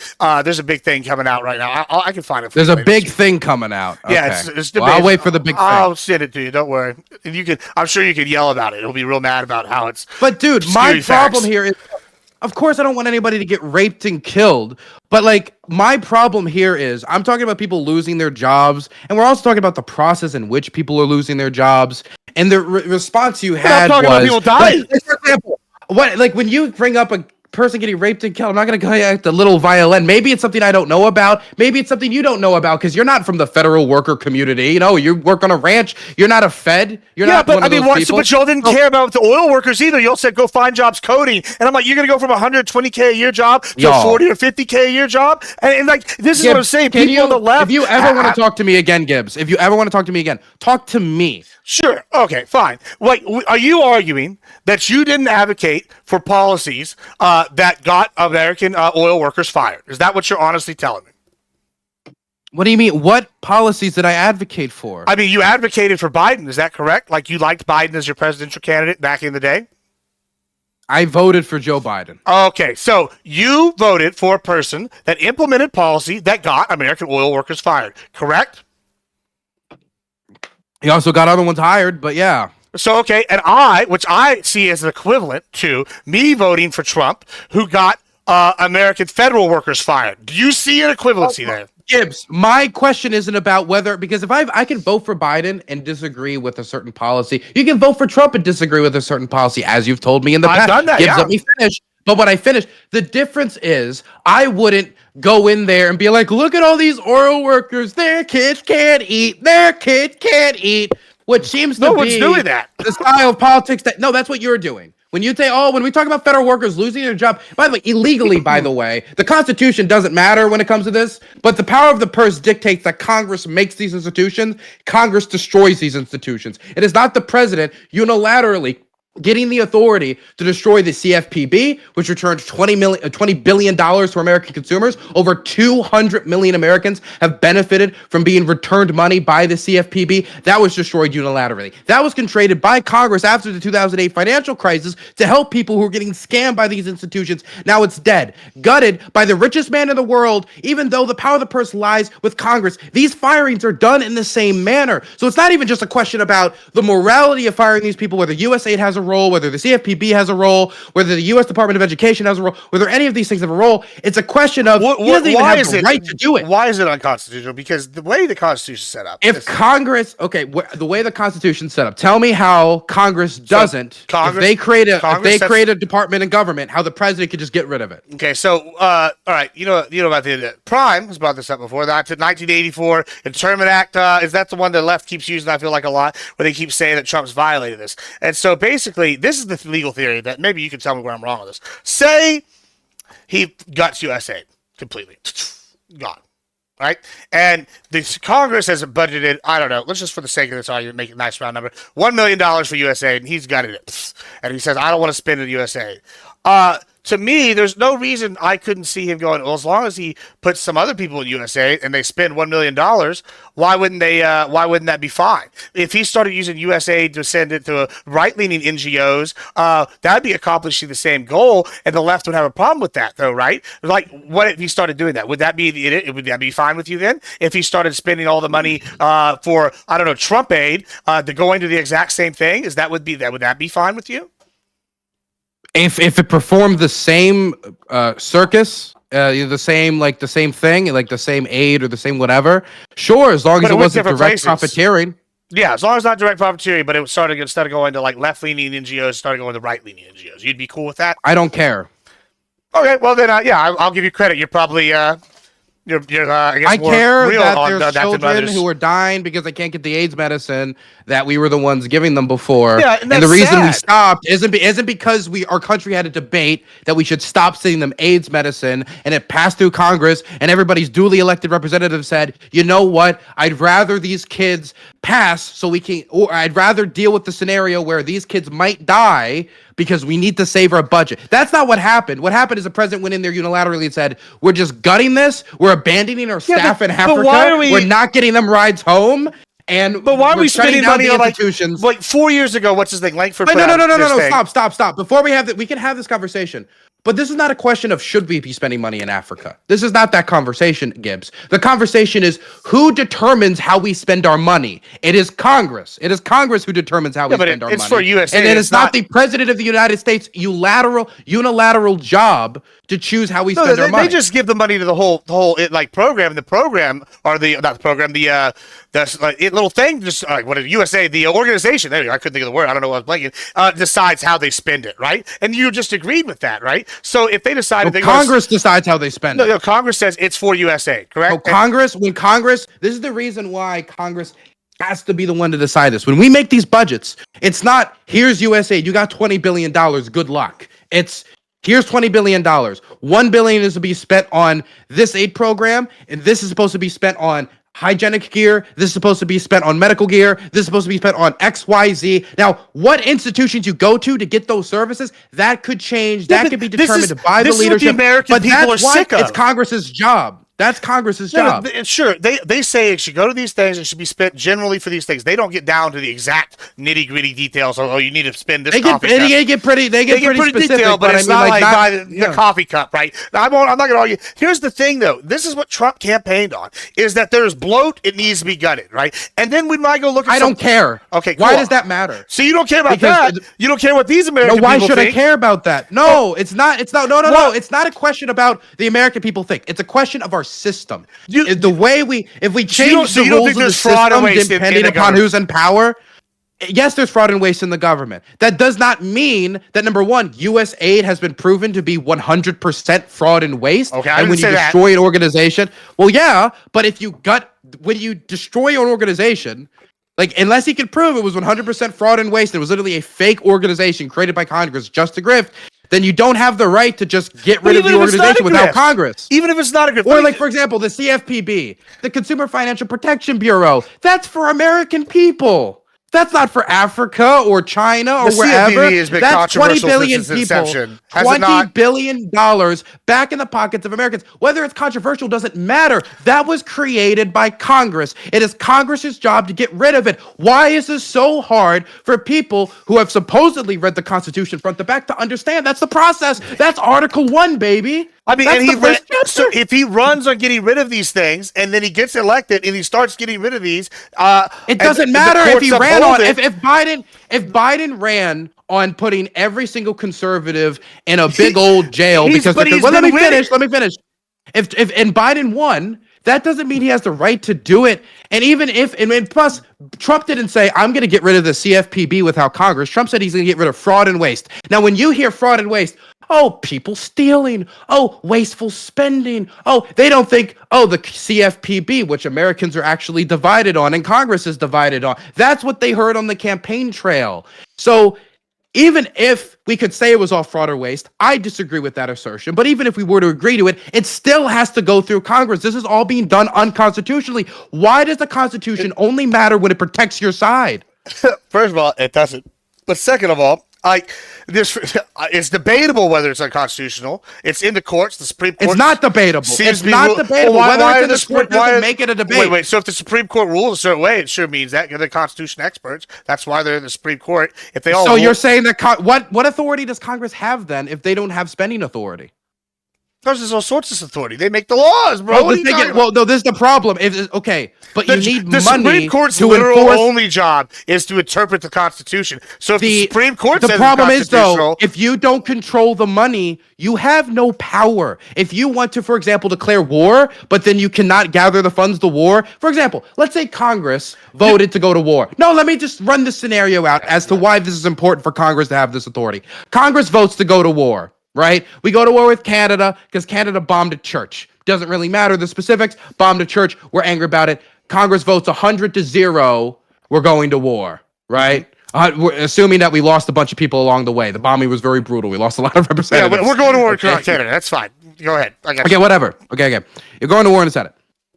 After the vote is done, we need to raise a budget to go to war because we need money to bomb things. Right? Okay, president doesn't like the idea of going to war. President is friends with Mark Carney, the Prime Minister of Canada. The president's friend with whoever. He doesn't want to do it. President's the one who controls the budget. They dictate that here's the funds we need to give towards the war. Presidents say it's all waste, fraud, and abuse, wasteful spending. We don't need to go to war. We have a big enough budgetary problem as it is. And the war isn't a good idea anyway.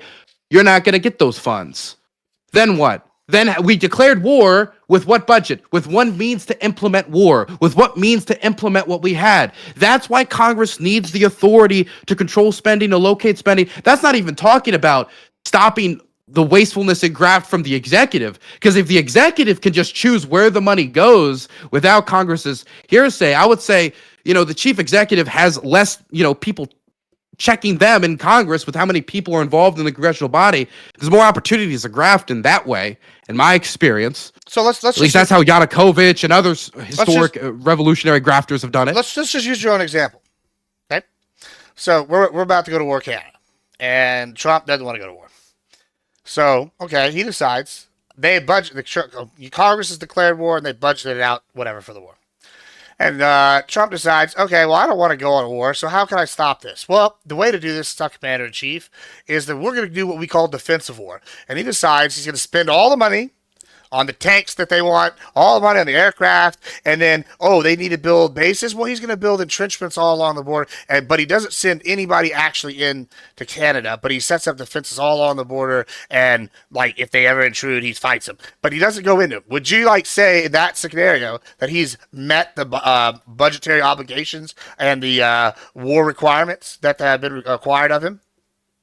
It depends on what the Congress is. For example, if the Congress said just defend America after the bombing, yes. But if America said we need to remove the government that did this, no. It depends on what. For example, this is my problem. America wants to. They say we're going to invade. We're going to do this. Okay. Trump, he controls the spending. So we're supposed to invade, but I spent it all on entrenchments. I spent it all on. Trump's decided that's how it's going to be spent. This is why Congress needs the authority. So America and Congress is America. Okay, got it. I feel like this is 1776 right now. I feel like we've gone back to why should Congress have the authority? It's interesting it's interesting you kept saying America wants this, because I also see what Trump's doing as what America wants. We voted for him, and he's going in there and doing what we want. You literally just said this. If America wants this, then okay, cool. You're playing word games. No, I'm not playing word games. You can't deal with the points. You're playing word games. I'm dealing with the point. I'm going point by point. Listen, we've got a Congress majority in, right? We got Trump. He's in there. Congress says invade Canada. Trump we got bills and trenches. You listen, just laid out how Trump could abuse it. Sure, I laid it out, but you even admitted it depends on how they lay out how he has to do it. You said, and then you said America wants, and I'm not playing word games because here's my thing, right? Why do you want to give the president so much power? We voted. Right? We got Trump in office. We voted a Republican majority in. We'll see how that changes at midterms. It probably will. It always does. Then we have the Supreme Court, right? That's a Republican majority because guess what? We voted people in there that were going to get people in or hold up nominations. This is what we wanted as Republicans. So now Republicans are in power. They are the voice of America for now, for at least the next year and a half, right? So, okay. Now, we want changes. We want Trump to look at these agencies and gut them. And guess what he's doing? He's doing exactly what he told us he was going to do, which was go open up these agencies and gut them. And then you're going, well, I don't like this XYZ. When you just said in your own scenario, well, it's what Congress in America wants. Well, right now, Congress in America want him to do this. That's why he's got support. And it's the minority that got voted out that's sitting here crying into the night because they're sore losers. That's all that's happening. And you can't sit here and go, oh, I like the Constitution when I like it, and you don't, because that's what you're doing. Y'all are the ones doing the lawfare all the time. Y'all are the ones doing the left, bro. I mean, you're my representative of the left right now, and you just did this. I'm my representative of me, Gibbs. Sure, okay, fair. And I mean, I'm also a representative of me, but I represent the right here in this convo. I'm just saying that when you're saying these things and you go, America wants this in this scenario, we don't even have to look at that because the real world scenario is America voted for something and Trump is delivering on his campaign policies. Okay, so number one, none of that was a constitutional justification. All of that was just he won an election, so he doesn't have to pay attention to the Constitution. No. So just to be clear, yes, it was, because the conversation we had, you laid out exactly how the President of the United States could ignore Congress's declaration of war and use budgetary movements in order to not invade. You laid out a scenario where he's been told to invade Canada. You know we're still at war with North Korea? Okay. I don't mean, we're still at war with North Korea. I laid out the North Korea scenario. Technically, we're still at war with North Korea. You make me want to kill myself sometimes, Gibbs, with how much you talk. I mean, you've been talking way more than me, to be totally honest. But I'm just saying, like, we're doing exactly the scenario described with North Korea. Do you have a problem with how we're handling North Korea? Can I finish my sentence? Yeah, go ahead. Okay, so my scenario was Canada bombs us, so we need to invade and deal with Canada. And then you ran out, okay, so Congress wants to go to war and invade, and the president then just spends all the money on entrenchments and everything necessary to defend America while never invading, never carrying out what Congress has asked him to do. That, what you laid out for me, is the exact problem with not giving Congress the financial power that it was dictated in the Constitution. If you don't give it to them, then the president can take their actions duly voted for by the representatives, duly voted by the American public, and just ignore them and just take the budget meant for one thing and then derive it to a totally different thing, which isn't only avoiding what the people voted for, which their representatives matter in that too. When you say America chose this, America chose that, it isn't just America chose a president. America also chose a Congress. America also chose our system a very, very long time ago. It's also an incredibly easy way to graft the system if you allow the chief executive to choose where all the money goes without congressional oversight, which again is Article 1 powers of the Constitution, bare basics. When we're talking about constitutional authority. I don't know how you can say this, though. But you can say it's but no, look, Gibbs, I need you to really think about this for a moment. What we're talking about now is an authority any president would love. Biden would love it. Harris would love it. Trump would love it. All of them would love it because it would give them an amount of power that they don't deserve. They don't, no one office deserves that much power to not only have veto authority and have so much power over a foreign policy and representing the United States, but then dominion over how the money is allocated as well, usurping Congress. That breaks our system. This is not a question of being a sore loser. In 4 years, if you have President Gavin Newsom, you don't want him taking all the money that was supposed to be for immigration and diverting it towards gender counseling for immigrants, do you? Well, yeah, I don't want gender counseling for immigrants. That's terrible. That's a waste of fucking money.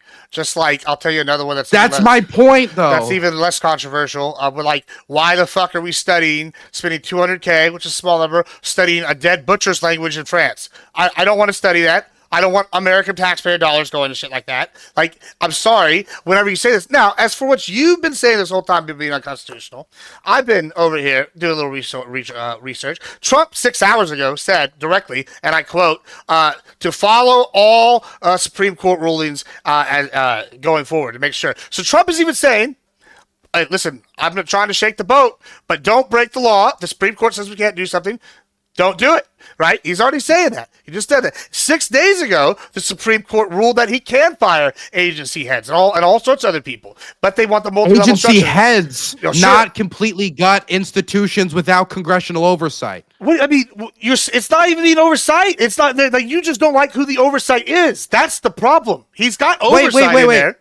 To destroy these institutions, you would need a 2/3 majority, which is why he's not going through Congress, because he knows he cannot get through CFPB or get through these different institutions, that he would not have the majorities to do so. So he's simply choosing to avoid Congress altogether, say we don't need to do that. We can just get rid of it through executive order, even though it's never worked that way. No, it's just he's just making them like basically inept and useless, which was what the people want, because we don't have the ability to just get rid of them outright. So he's doing exactly what his constituents asked. He's following the letter of the law. Gibbs, you scare me, Gibbs.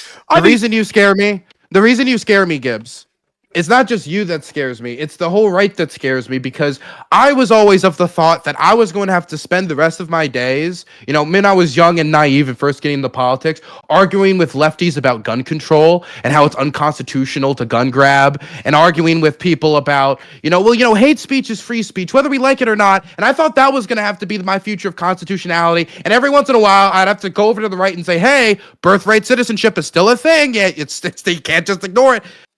But now it seems like the Constitution, like in part for the whole system, how it's supposed to work functionally, as long as you win an election and you think the American people voted for the getting rid of waste, fraud, and abuse, which, by the way, they might be in favor of getting rid of waste, fraud, and abuse. Most Americans don't think the CFPB counts as waste, fraud, and abuse. Most Americans do not think that all of the government agencies that are being unconstitutionally gutted are just waste, fraud, and abuse, especially those who have worked there for decades trying to assist America, either building its civil society or working towards America's interests.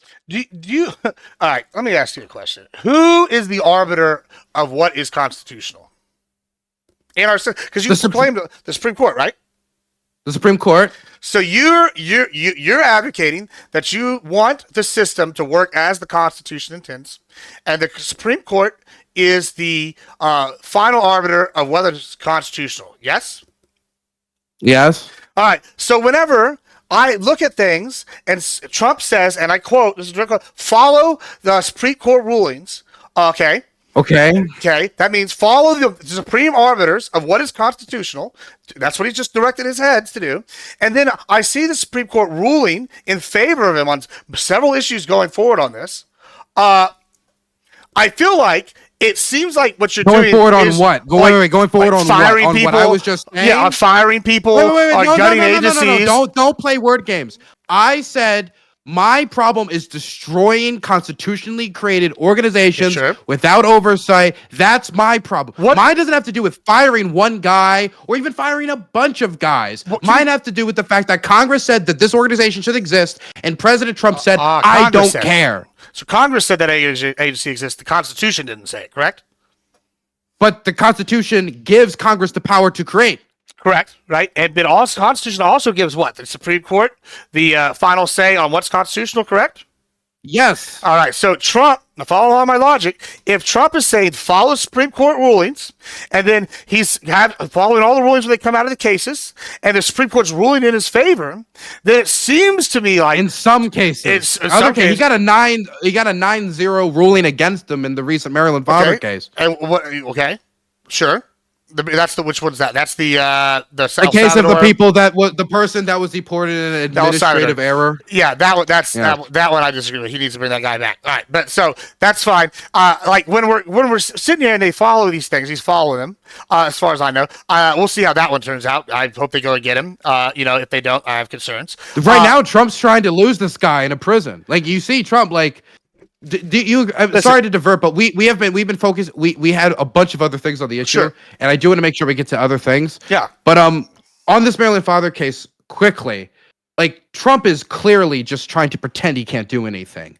The court they said he had to facilitate it, and so they say, oh, so we have to facilitate it domestically. No, they mean that the president of the United States should try to get this person that they illegally deported back. And so then they turn over to Bukele, as the person who took this guy in, and he pretends that he can't get the guy back either, even though this man is basically like a dictator. And that's not to say that he isn't popular, but he's like he's an authoritarian dictator that of course he could get him back. They're just choosing not to. Yeah. And that stuff's scary definitely when he starts talking about not only this happening to other people, but we're talking about like doing this to Americans now, deporting Americans to foreign prisons. And the White House press secretary saying they're legitimately looking into it. And it always starts with the bad guys. It always starts with the pedophiles and rapists and the murderers as the first one, so nobody stands out and defends them. And then when it's later, it's going to be the person who made the mean tweet. Maybe it'll be a little different. Listen, I will be honest. I don't know that case as well as I would like to. I'll probably research it more later today. But I will say this: if the Supreme Court ruled 9-0 in favor, which I believe they did, I absolutely stand by this again. I also like the idea of the U.S. government deporting people to other countries, American citizens to other countries, and I disavow that, and so don't do that. So yeah, I think that they should do something. I don't know what their current status is. It seems like they're dragging their feet for whatever reason, based off my knowledge. What do you think about Trump saying facilitate just means domestically, that he actually doesn't have to do anything except bring him home domestic, which means do nothing because he's not here? Yeah, that's dodging, right? That's purposefully, like he's doing everything possible not have to bring anyone back. Well, I'll tell you my take on it. I don't know. I just seem like they're dragging their feet. That's what I'll say. The reason I almost think rip the Band-Aid off. Just do it. Well, I think there's two things happening. One, there probably is some kind of logistical issue. I'm sure that could be worked out fairly easily. We're the goddamn United States. Two, I think there's. Maybe it's not the issue that the left is painting it as, where it's like he's just not empathetic or racist. I almost feel like heads are probably going to roll over this because he's like, now I tried to roll this thing out and you fucked me, and he's trying to maybe figure out who's going to roll on the lower end, who's the scapegoat. I don't know. I could be wrong. I wouldn't be surprised if it's that or maybe a combination of other things. But yeah, I'm not a huge fan of this situation. Why do they keep lying about it then? Why they keep for example, every time I see them talk about it, they say that this dude, before they said he was MS-13, then they said, oops, it was an error. So that was like, oh, so he's not MS-13. Because we're going to bring him back. He's obviously not an active MS-13. We're not going to, Trump wouldn't do that. That'd be stupid. And then all of a sudden, never mind, he is MS-13 again. At the last meeting he had with Bukele described him as an MS-13 terrorist. Trump described him as MS-13. Everybody else in his cabinet described him as MS-13. But his union president, his wife, all these other people are saying that there's no evidence of it. We have yet to see the Trump administration present evidence of it. Now, if this guy is MS-13, I would like to know it. But I have yet to see any evidence of it. Do you know anything about this, Gibbs? It shouldn't matter if he's an American citizen that he should be here. Well, no, we're talking about the case of the person that was the Maryland father that was deported. Yeah, I'm doing like a the person whose case was open, and Yeah, I'm doing a quick cursory reading of it, but regardless, this would be my argument. He's an American citizen, and that means that you get to stay here. But isn't that scary though? Scary the idea of problem. Not only the deportation, but the oops, we lost. You can't do anything about it now. And that's what you're talking about, how much Trump's doing. He's doing it so fast. While on one hand, if you care about the priorities, I imagine seeing action taken feels good. It's okay, we're finally getting started. But these videos of these guys getting loaded on the planes, a lot of those people ended up being innocent. A lot of those people ended up being Venezuelan gay hairdressers, where they said a tattoo was a horrible gang tattoo, and it ended up just being a soccer tattoo. Yeah, but were they here being illegally? Deported? Whether or not they were here illegally, well, that matters. The question is, wait. It matters. What matters is whether or not they had due process and if their case has been properly reviewed. Because the person from Venezuela was somebody seeking asylum after fleeing Venezuela as a dissident. And then trying to work in the United States as, a hairdresser and such like that. So this was not, but again, Trump said that these people being deported were all criminal. Wait, let me finish. Trump said on these first planes, and this made sense to pitch his agenda, that we're going after the criminals, we're going after the rapists, we're going after the murderers, and we're going to load them on the planes, and we're going to get them out of here, because we're going after the bad hombres, right? And then the people getting loaded on are not only not the bad hombres, but it's also the people who have open cases and have a right to due process and are being deported illegally and then lost in the system. It's the rush. It's the rush to get it done as he's being told to turn around the planes. He ignores the court order. That's the stuff that scares me. The ignoring of the court orders. For example, he says follow the Supreme Court. Well, in that case where the Supreme Court said facilitate his return, he said, okay, sure. Facilitate simply means do nothing. Yeah, I mean, like I said, you're not going to catch me defending an American citizen getting deported to another country. That's not going to be something I will defend. I do understand your fears from that. I do understand. I mean, I'll give you this, right? Like, I'm a Texan. I don't particularly like big government, right? Right? Like, I've always been anti-big government. I'm not a libertarian. We don't need to go there, but I'm not a huge fan of big government. And I'll give you an example. I'll give you a caveat, right? We brought Doge up a little bit ago.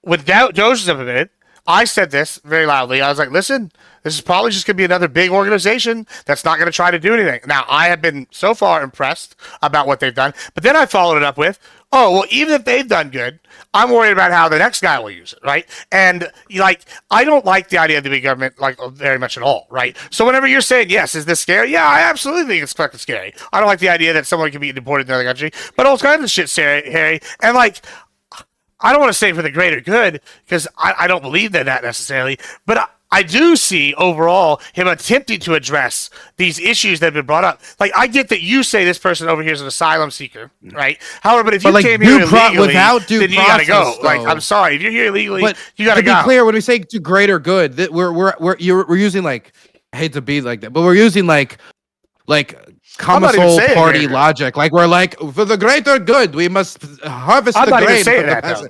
I'm saying, but kick him out. Like, if you're here illegally, you got to go. That's really the bottom line. This is why due process is. This is why due process is important, because not only is it a question of people being deported for dumb reasons, like a tattoo being misidentified as a gang tattoo when it's something for his mom. Right, which is what happened when we're talking about this hairdresser. It was a soccer tattoo and a tattoo that was I think from a famous soccer player and something about his mom. Right, really the really gang stuff, really hard stuff there.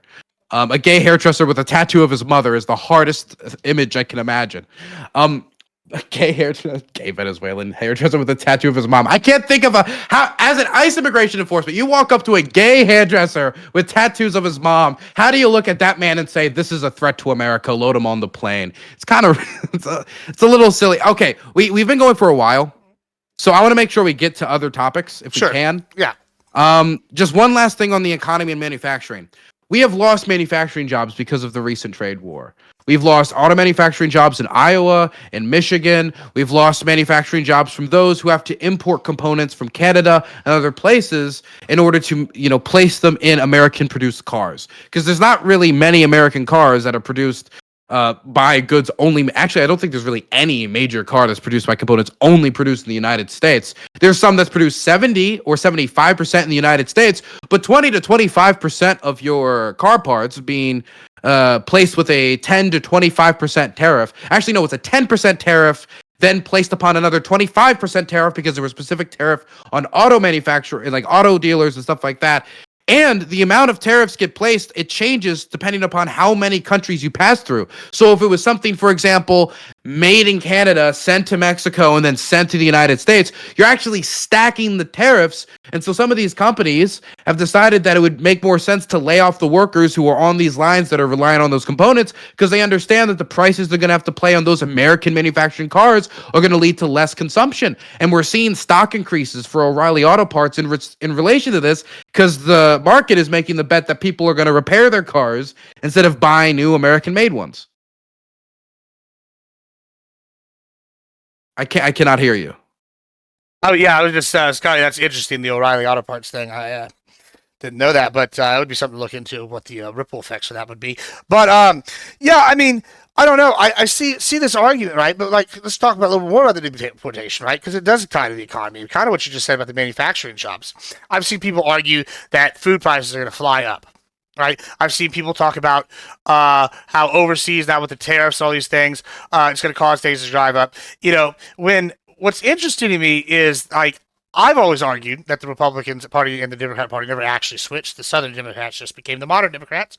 And it's interesting that y'all are making the same arguments as Big Cotton pre-Civil War about these issues. Like, oh, if we get rid of all the illegals, all these prices are going to go way up. You know, it's going to be bad for the economy. Oh, we shouldn't deal with these slave nations.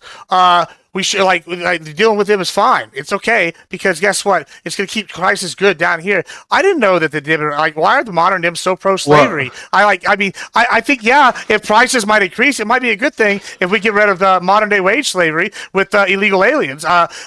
Which basically only benefits Monsanto. I mean, are you a big fan of the slavery? Look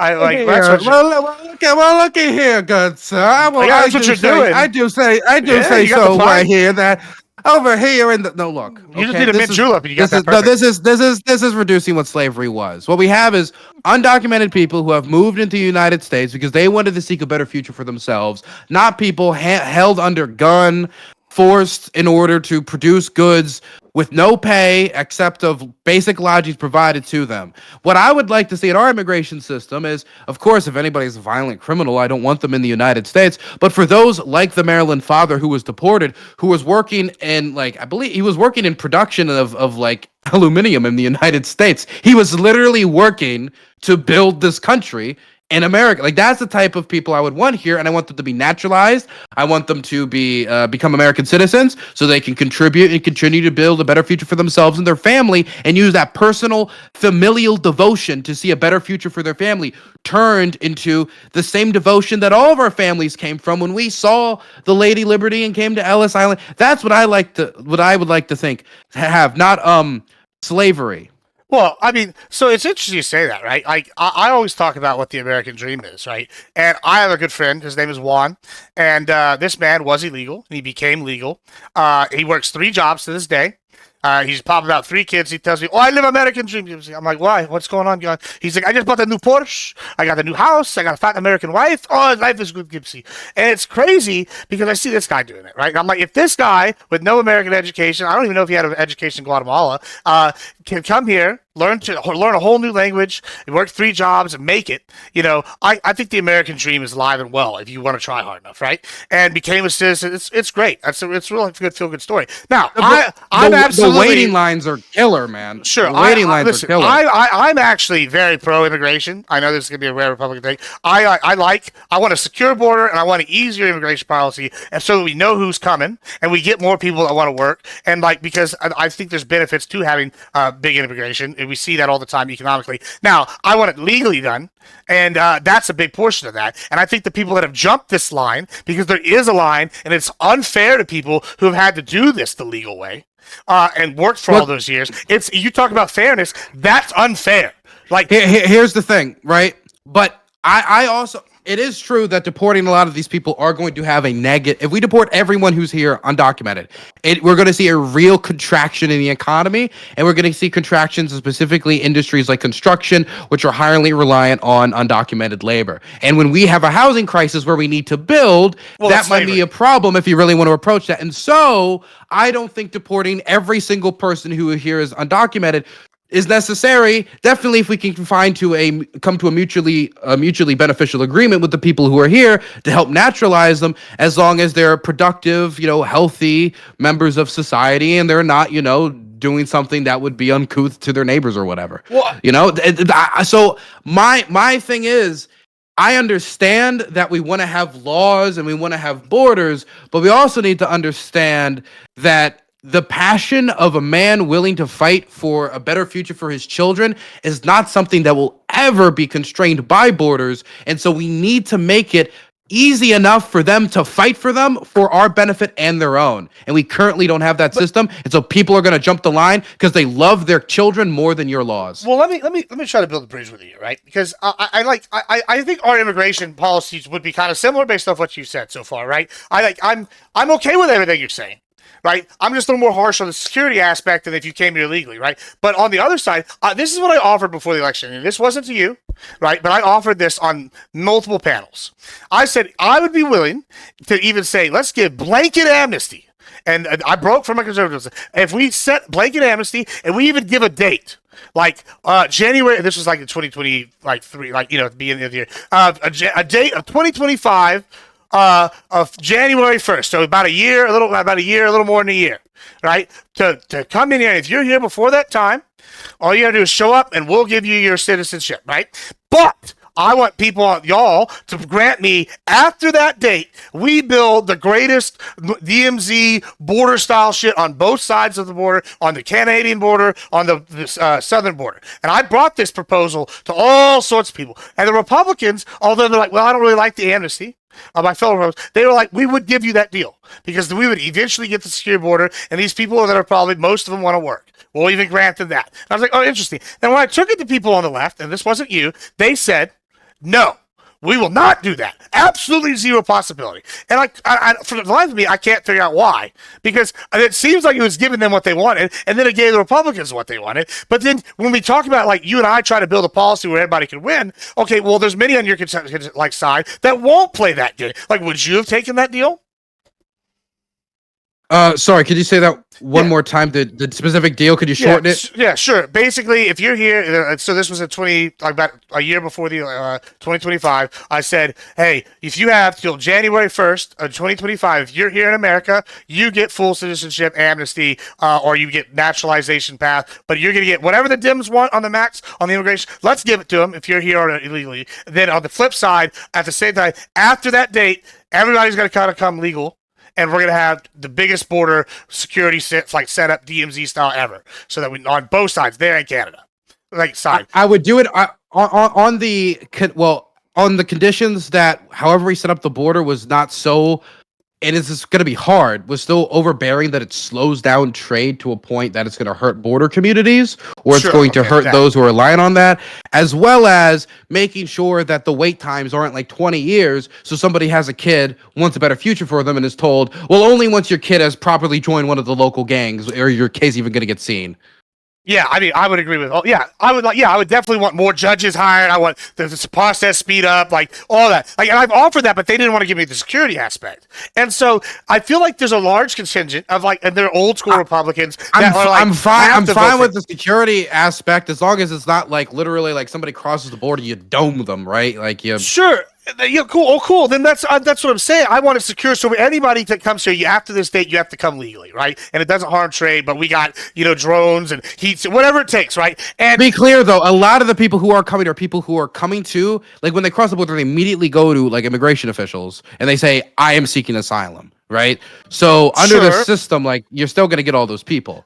All right, that's fine. And the point that I'm making here, right, is that I think there's a contingent of Republicans that I think I probably follow this more than people. I am fairly Trump supporter-y, right? But I also feel like I follow this contingent of Republicans that it's like, well, the old Republican Party's gone.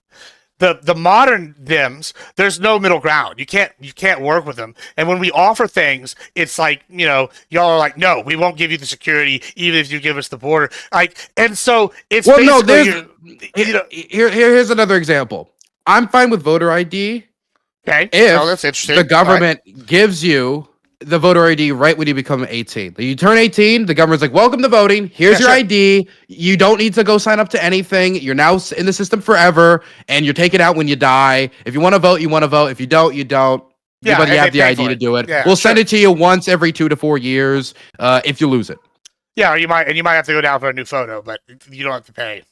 In that system, you get rid of the economic barrier, you get rid of the access barrier, and you still get the security. So I'm fine with that, but nobody's going to like that because then it gets rid of a lot of the games people can play with the voter ID, which is let's make it so student IDs don't work. No, for example, a lot of these states, it'll be student IDs don't work, which are primarily used by youth voters, which primarily vote a certain way, and the ways that they'll cut it out, and there's been multiple cases which judges have ruled this way, that they're specifically choosing the types of ID. I'm not just saying that these types of tricks is only things that like only one party will ever like try to game an election, but this way is one that's been traditionally done by Republicans by trying to restrict certain forms of ID from being used and saying other ones can. So that's why I would want to cut through that complaint altogether by making it you get it when you're 18 while you get the security. Well, so here's what's crazy, and this might be actually give you a little hope. Then I don't know. Like, I mean, find some kind of light in the darkness. All right, I think that like Trump, right, is a populist answer to the status quo problems. Right,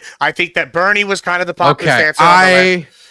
I have more confidence in Bernie Sanders becoming president in 4 years than that. Oh, so sure. I've That he'd be the populist. let me hear it. Let me hear it. So okay, so the way I see it, Trump is a populist answer from a lot of people to the problems with the status quo. I think Bernie was an answer as well, but it was on the left and right, and so that's why we see a big transfer of Bernie Bros. Right. So when I say this, I look at this right. I think your proposal would sell with a lot of like modern MAGA people. Would be like, well, okay, why not, right? And maybe some older conservatives would have issues with this because the games, whatever. However, part of the MAGA thing is that they don't like the uniparty old conservatives. They don't like the game. They want this to be for the people. They want populists. And I think that maybe this would be part of that pruning process. And I think you would be able to sell that to MAGA as opposed to selling that to the Republicans. When you say, hey, let's pay for all ID and everybody gets an 18. I think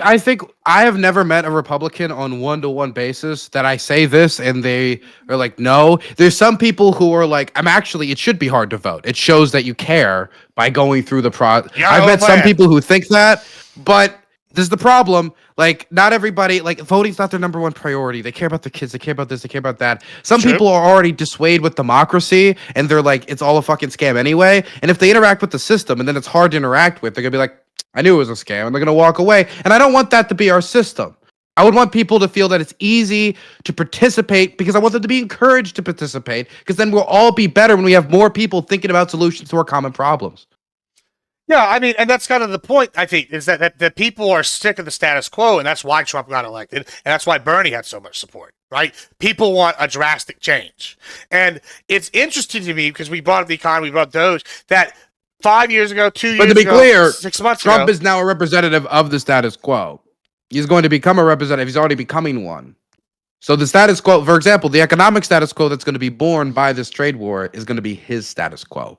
And so, like, I just want to be clear, in 4 years, it's going to be the status quo election against Trump. You do realize that, right? Yeah, it's always the status quo election against Trump. But what's interesting to me when you say that is that even look at his first term has not been as much change, but some of the people were like left over from his first term, like the lower levels and stuff. And it seems to me as he came in the first time, didn't really know what to expect, and he was kind of like beaten into being the stock Republican candidate. All right, maybe not quite so much, but now he's got his whole movement behind him. It seems like he's got his mandate, and it seems like he's much more pushed out a lot of the old guard. And so I don't know. I think it will become the new Trumpian status quo as opposed to like a Republican one. I think that's interesting. So, however, he's very, very much against trying to do what the even if that's not the establishment, he's very much against what the current establishment is, whether it's Republican let's I want to make sure we get through the rest of this because I don't want to spend too much time. This has been fine. It's just there's a lot more I want to get through. Yeah, absolutely. Number 3 on my issue is free speech. I think Trump has been an anti-free speech president through and through, both through the way he's interacted personally and the way he's trying to interact legally. There's the old issues, which are still, like, to me, significant, but of course have not been significant to the right, which are things like flag burning, which he wanted to have, like, legal penalties for. But it's the way that before he ran for office, he tried to sue Bill Maher for jokes against him, like these types of personal vendettas that I've had against those two issues for a bit. But recently, he sued a pollster for polling him wrong when we're talking about the Iowa poll that him actually losing Iowa. That person's now being sued by Donald Trump for election manipulation. Now, it's one thing to be like, hey guys, I don't think this poll is garbage and you shouldn't trust this person. It's another thing to take that person, sue them for a bad poll and just claim it's election manipulation, because the problem is Trump will say that about the polls all the time, that they're manipulating this election, manipulating that election, or different ways the media is manipulating the election. And if this is going to be the charges, I could be charged with manipulating the election. The polls can be charged with manipulating the election. Everybody can be charged with manipulating the election. And it's not just the pollster. He's talking about going after the broadcasting rights of news organizations that report news against him that he doesn't like. We saw him remove the Associated Press from the press poll. And this isn't illegal, but I think it shows the principle of the man because they refuse to redesignate the Gulf of Mexico as the Gulf of America. And the reason why is the Associated Press interacts with the whole world, and the rest of the world hasn't recognized that name change, and they want to keep it that way. And whether they want to or not, who cares? They're a respected news organization. I know the Associated Press people. I've smoked with the Associated Press people. I've seen those people give their put their lives on the line for journalism. They deserve to be in the press pool as much as anybody else in that room, especially more than a few of the news organizations that have been brought into that room. And so I see this repeated pattern of behavior from Trump that treats the press as the enemy. And now I fear that with him surrounded by loyalists who I don't think care as much about the First Amendment or press freedom, that they're not going to restrict him as much when he tries to do things like, hey, let's go after the people who, polled me bad. Let's go after the news organizations that report me bad, or former administration officials that commented mean things. For example, remember that guy that said it was the safest election of our times after the 2020 election that Trump immediately fired, that election security official? Well, now Trump's opening an investigation into him. An investigation into him because he said it was a secure election. And he's using the administrative state as a weapon towards his political enemies, as if this man had done something against the country. He hasn't said, hey, here's evidence, or here's this, here's that we found. It's the same old, he said it was safe, it wasn't safe, it was rigged, we're investigating him. It was pure, he didn't buy the election lie, so we need to use the investigative state against him. Now, investigations, I don't know how, I'm not really that worried about just an investigation. What matters is what comes after the investigation. But for me, this seems like a clear pattern of behavior where Trump's punishing people for speech, and the guy who's supposed to be, tell him how like it is, free speech king from the Howard Stern show, is kind of softy when it comes to dealing with speech, at least when it comes to dealing with it without using the state as a weapon or the legal system. So, yeah, you touched on a few interesting things there, right? Let me ask you a question. So say, like before I really give you the response to that, I just saw you clarify something. You said at the end there, you're not worried about the investigation. You're worried about what will come after the investigation, right? Okay. So I guess here's my question. All right, it is purely hypothetical, and this is not a gotcha. I'm just kind of curious. If they investigated this guy and they did more investigations overall and all sorts of stuff, they did find some sort of election fraud, or they'd find some interference. What's the level of evidence that you would need, that you like from them, that you would accept, if there is one, that you would accept? That there was really, something? honestly, Sure. if this guy, if they could find any evidence that this man, whether it be an email or some sort of corresponding text or some picture of him meeting with, or some frame of reference that he had evidence of election fraud as an appointed Republican official and hid it from the Republican president of the United States for whatever reason, which I mean, I don't believe this guy somehow holds the key to the stolen election Trump hasn't been able to Sure, crack. yeah, I'm not saying So but if we found something, I would be so surprised. I would be genuinely I would be genuinely surprised. But really, anything like a text, an email, a message in a bottle. So, I guess my thing is, But also, here's something that scares me. What if we do this whole investigation, and what we get from this is, hey, this guy actually hired a hooker one time, and so we're gonna. It's funny, but this is what happened with. But when it comes to, like, for example, like Hunter Biden, due to like how all the like political infighting became around like the families, eventually a lot of his, like, for example, gun charges got more attention than a normal person would. A normal person would not be seeing the gun charges that Hunter Biden saw because of the political attention he had. Now, that's the consequence of living in a famous life and benefiting from that, and, not separating yourself from that. That's the consequences of it. I'm not saying that he should have been treated differently. What I am saying is that once you like try to dig into people's backyards, you end up hitting a few skeletons. My question is, are they going to find anything that is in relation to election interference? Because if they don't, and they just pull out a different skeleton, then to me, this is still abuse of the investigative state. Yeah. So I mean, yeah, it depends on what they find. I'll get after that. I actually tend to agree with you on the yeah. If you start digging into somebody's past, or they found a hooker, like yeah, I don't give a shit about that. That's not what I want to hear. So yeah, I agree. It is interesting that you say that they found actual evidence of it. I guess we'll see what they find. But because I do see, I haven't found not before anybody goes, oh, Gibbs is a conspiracy theorist, election fraud guy. I'm not. I don't think there was a fraudulent election.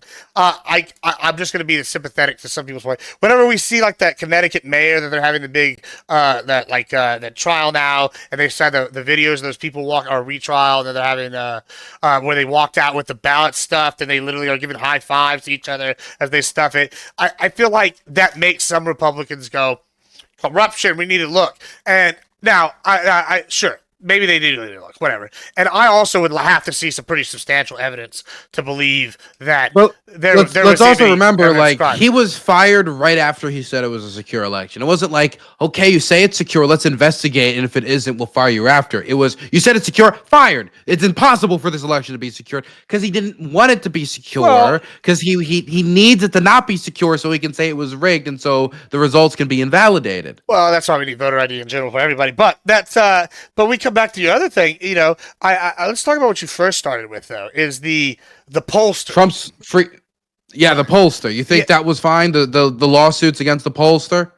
So I actually kind of want. And should it be the president doing this? Should it really be the president of the United States suing pollsters for giving them bad polls? What type of president does this set? I'm a little bit interested in this actually. Couldn't it scale? Well, one last point on that. I'm sorry to interrupt, but go ahead. Just think about the possibility for suppression, because people talk about how polls affect actually how people think about people. Once they see, somebody's up, it might affect how, So I understand why someone would want to affect the polls one way or the other with lawsuits, but that's the point. That's what's scary about it, because then you could get people to produce, oh, this poll says that the president's about to lose. It's really different than all the other polls. I don't want to release it because I don't want to get sued for manipulating the election. But these are my results. I used the methodology I wanted, but I don't want to get sued by the president. I don't want any pollster thinking that. I think the key thing this is not, once again, that's not a gotcha thing, but the methodology you wanted, I think, is the key part of this, right? And I want to see how this plays out. And on the surface, I want to say I agree with you. I'm not a huge fan of them going after pollsters. However, I do let me just caveat that, right? I think polls do matter how they influence people. I think that matters to how they influence people is a different discussion, but I think they influence people. And I've heard a lot about interference. I don't like bot farms. I don't like. I think that could be an interesting thing. If one guy makes 1,000 bots and starts commenting, is that election interference? Is that free speech? I think that's something else should be tackled, right? But when we look at the poll, I'll give you an anecdotal example, and I know everybody hates anecdotes, but I'm Hispanic. I know people don't believe, but I am. And I live in San Antonio. And if you know anything about San Antonio's demographics, it leans left. It's a Democratic city, as most urban centers are. And I got a call for a poll several times. And they would ask me all the questions, and I'd give them all the answers. And at the end, they'd be like, oh, how do you identify us? I'd be like, well, I'm Hispanic. They go, okay. Are you white Hispanic? And I'd say yes. And you identify as Republican or Democrat? And I'd say Republican. And then they would go, oh, okay, well, we already have too many white Hispanic Republicans for this poll. We're actually not going to count it because you're outside of our test size group for what we're doing. And that happened at least 3 times. And I'm not saying it's rigged. And I'm not saying it's inaccurate poll because I don't know what their parameters are. This is why I think our methodology, right? I don't know what that is. So I'm not saying it's rigged. However, it does lead me, as an anecdote, when that happened to me here, to go, white Hispanic Republicans are too big of a number you're getting in this random poll that you're just calling San Antonio numbers on. That seems suspicious. There's probably 2% of the population that's white Hispanic Republicans in all of San Antonio. So whenever I see that, I don't know I don't know the methodology enough, but I think there's always a question of I mean, you don't want to overpull one demographic. I think they match it to That's demographic areas. Like they're Right. like, oh, we need to get it specifically matched up to like we need as many white people in the poll as there are white people in this area. Sure, Like, but the point is is what they when try to do. But when it's like white Hispanic Republicans in like a Democrat city where our population is probably 2% of the entire population. It's true, but maybe they called already 2 people and then boom, they got him. Sure, I guess. But you can see how that seems suspicious at minimum, right? And this is why I think you said the key words is what is I use the methodology I want. Okay, what is that methodology, right? If it's scientifically like fair methodology or even like arguably fair, I think that's fine. But if it's clearly biased and you're trying to get a clear result in order to mislead the public, like even if this maybe that could be interference. Like, don't you think? Let's say that even was the case. Now, in this case, we're talking about Ann Seltzer, who was one of the most respected pollsters in the United States. Was that fraud? Before polling, it was a woman, yes. Well, no, not Ann Seltzer. But what we're describing now, wouldn't that be fraud, though? Oh, I thought you said, wasn't it a broad? No. No, yeah, no, it was. Sorry, yeah, no. No, was it fraud? What do you mean? Was it fraud? So, like, if you make a poll, right, and I purposely use not like fair like data recovery methods in order to get a specific result, would you agree that's like you're basically defrauding the people you show this poll to of accurate information by like showing? I mean, wouldn't that I think you're. I don't know if it would be fraud, but you were certainly lying to them. You're certainly misleading people. Yeah, I'm not saying that there aren't bad pollsters. My problem is twofold. Number one, there's been no evidence provided that Ann Seltzer specifically manipulated this after a pretty credible career in polling. And number two, I don't like the president of the United States being the one to do it, considering then there would be a type of, you know how people talk about like silent censorship, the type of censorship where you keep your mouth shut because you're scared of the repercussions, right?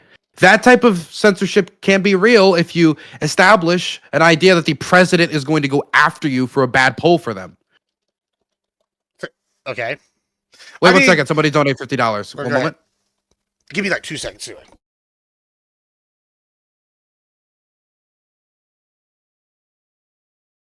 Thank you for the $50. Let me read the message. The man needs to be brought home. Amen.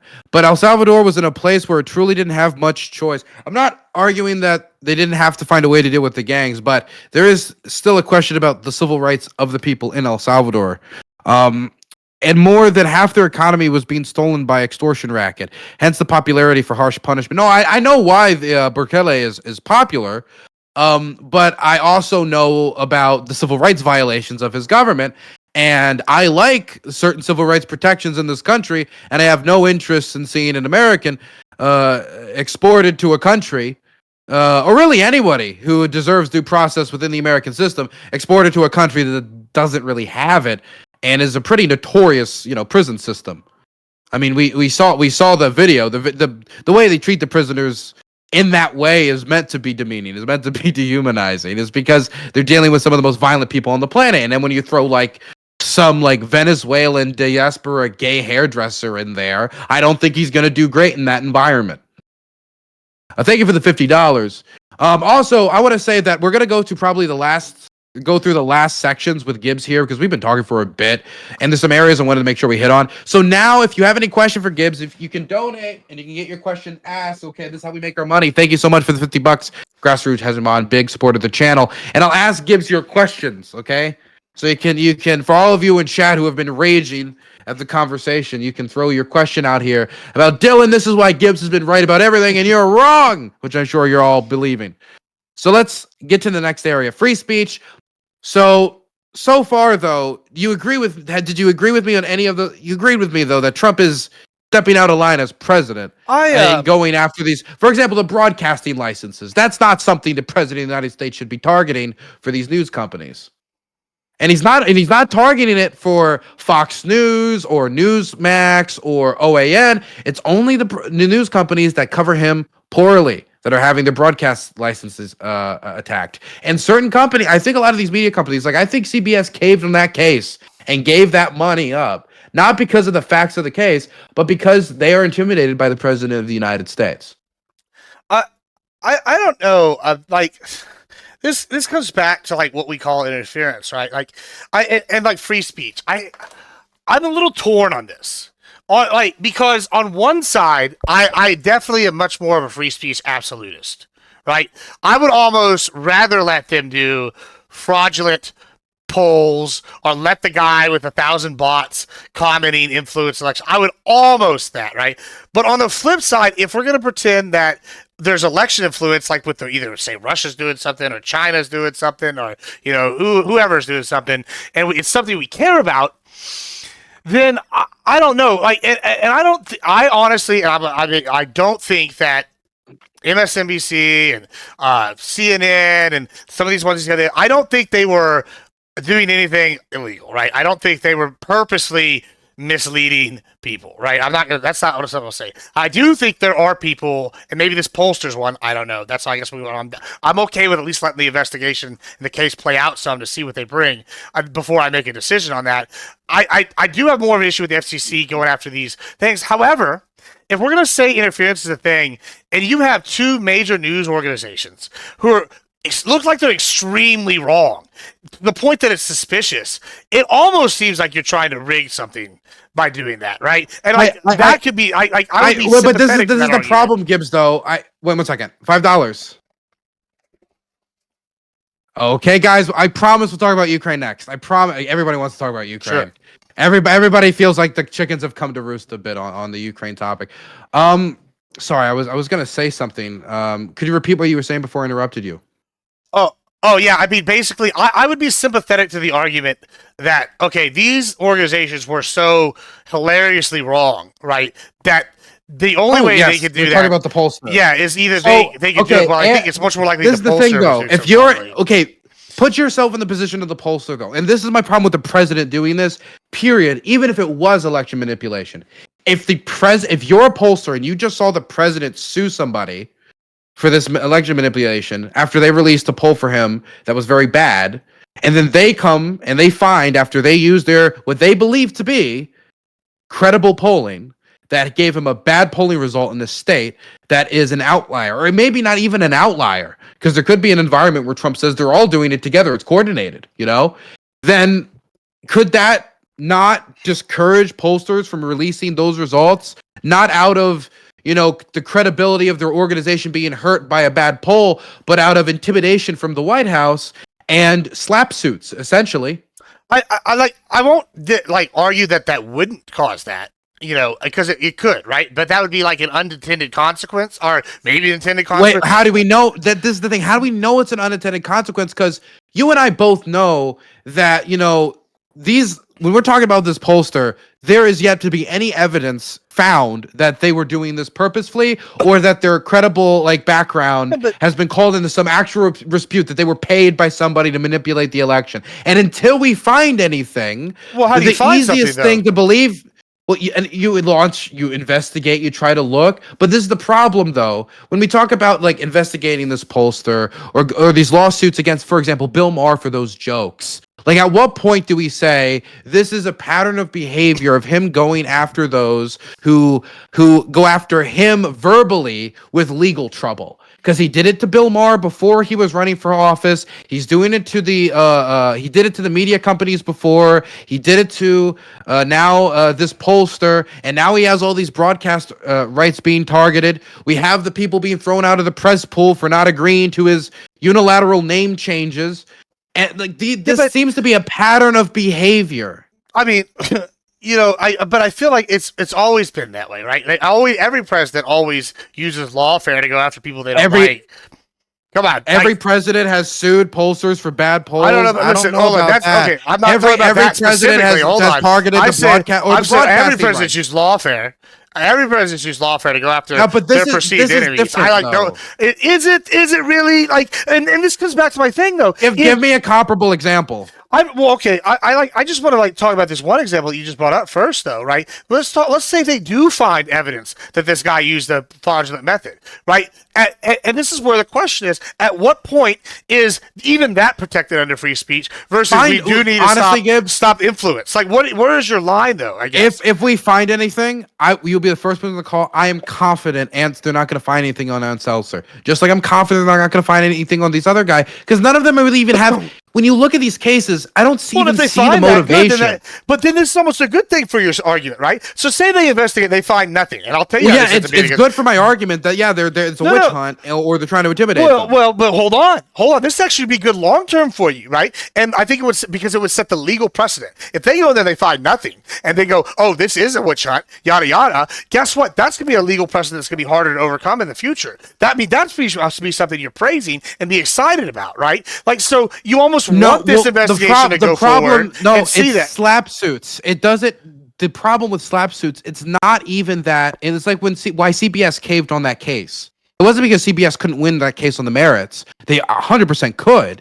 It was the fact that they didn't want to drag that court case out and have a long impending court case with the incoming president of the United States, who has long talked about how the press is, the enemy of the people, and has had an adversarial legal and presidential relationship with the press. They didn't want that confrontation. They decided to cave on the deal. And so when we're talking about cases like this where we're suing people frivolously, it's not about whether they can win or not. Though. It's about having to pay for lawyers. It's about having to go through the legal process. You think Ann Seltzer, who is retiring, this old woman, is like, oh, I'm going to go out there and I'm going to enjoy having to pay for these lawyers. I'm going to have to enjoy going to court. I'm like, she's an old woman. She doesn't want to have to do that. Yeah, who gives a shit if she enjoys it? Like, I mean, like, sorry, if you that's the problem. But you get it. You get it, though. You wouldn't enjoy it. So the question is it worth it? Just don't release the polls. Well, let's find out, right? Like, I mean, like, I know that's scary. Then you're intimidating them. No, because if it goes intimidating them with legal costs, it's not going to be the possibility. It's not going to be slap suits.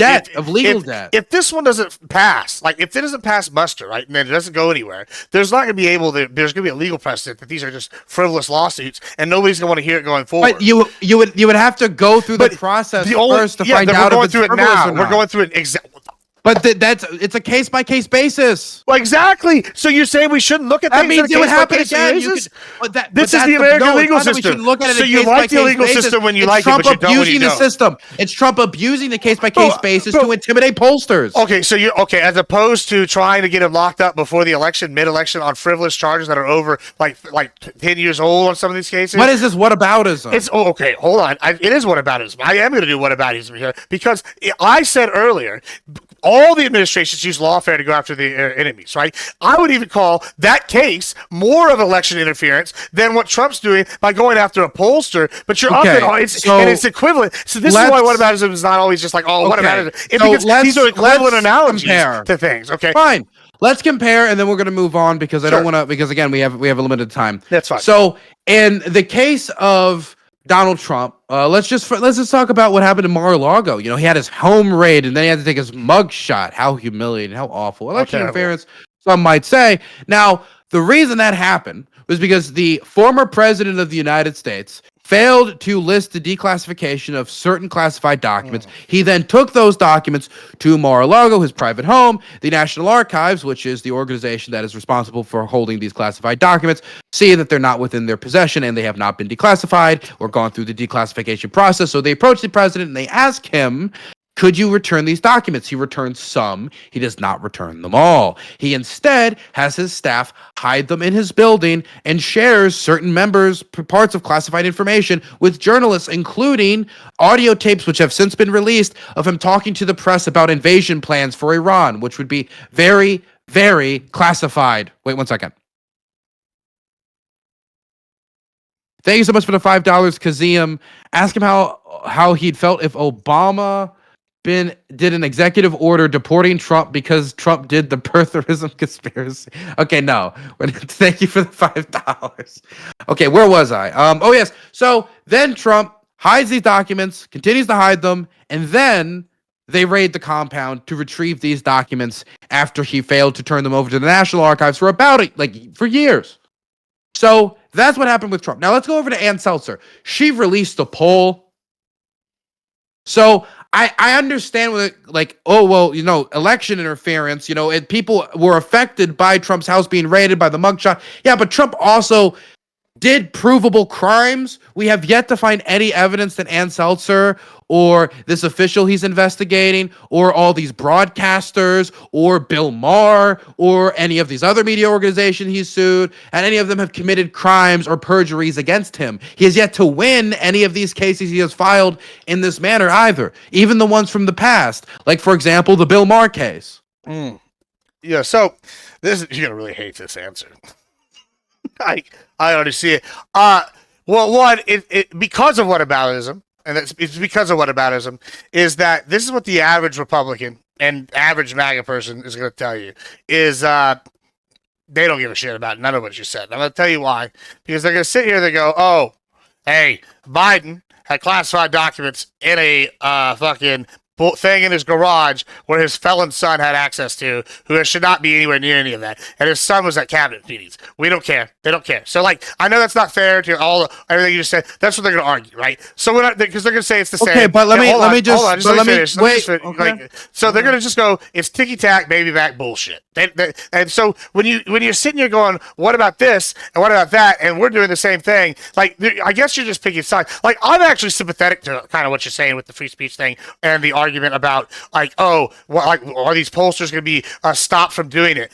But my thing is, I want to see this first case. I want to go through it and see if there is some kind of methodology thing where they're actually purposely rigging results to influence it, because that would be election interference. Well, what happens when it isn't? Then good. Then that's going to, if there isn't, that's going to stop these ticky-tack cases from going forward, because that's going to set the legal. Well, it should in theory. That's not how this. No. Well, then they find something else. They go after somebody else. They keep pushing it. Problem. I was trying to explain this earlier. The way that these cases have to be evaluated, for example, like slander cases, or like some of these cases that are put forward by, I remember that coal executive was really famous for throwing out slap cases like crazy in order to suppress people who were talking about his business. There's a few businessmen who do this. The way they abuse the theory is that people don't have the cost to go out there and pay for lawyers and pay for stuff to go actually fight these cases, so they just retract. Right? Now, Ann Seltzer is a wealthy person. Maybe she'll be able to do it. She's an old woman, so maybe she won't want to bother doing it now that she's trying to retire. I don't know. But the problem is going to be, these cases are going to have to be evaluated on a case-by-case basis. And if the president decides to continue pursuing these cases, then the president is being sent that, okay, if you release a bad poll against the president, this is what's going to happen to you. And if we don't find anything behind this being, manipulation or whatever, then what are we going to say? What was the intention? But how do you know until you look? How do you know it? Like, you have a problem with the looking, right? Okay, cool. If it looks and it's clear. Well, to be clear, does this mean that Biden can open investigations into Rasmussen if they ever give him a bad poll, or he can sue them and make them have to go get lawyers and stuff like that? I don't like can't somebody else, even if it was manipulation, why the president? Yeah, to protect his own name in the polls. So he's directing the government to do. He's the president, right? He's going to go, okay, I think that this was fraud. I think they were in cahoots. Let's look into it. We'll try this person first. And like, okay, they try it, and they find out there was nothing there. Right? Cool. That's the legal precedent. Then cool, going forward, it's going to be harder to get these slap cases going. I get that your argument that it's an intimidation thing, right? But guess what? Maybe if you're going to do cases like this, right, and say these guys are going, the intimidation is also true if they do find something. Well, this is going to be like, oh shit. Well, now we actually have to make sure our polls are meeting a legal standard that's scientific going forward. I feel like that would be something we would all want, to ensure non-biased polling that's trying to rig an election. But you're already like, that would be intimidation in a good way, right? But like, we're only focusing on this one hyper-partisan like situation on the one side. So wait. Like, I mean, you're not even willing to consider other possibilities. Where's Trump's lawsuits against those who pulled him way ahead? Well, they ended up him being right. He like won in a landslide. I said when? No, I said he didn't win a landslide, but I said way ahead. He got a plurality of the vote. He got like 48 to 47.5. He swept all the states he was told he wasn't going to sweep. I mean, that's a landslide, even if it's that's okay. If we're saying, wait, to be clear, he swept The swing states, if you want to see a landslide, go look at LBJ or Ronald Reagan, or go look at a real landslide. Okay, let's not.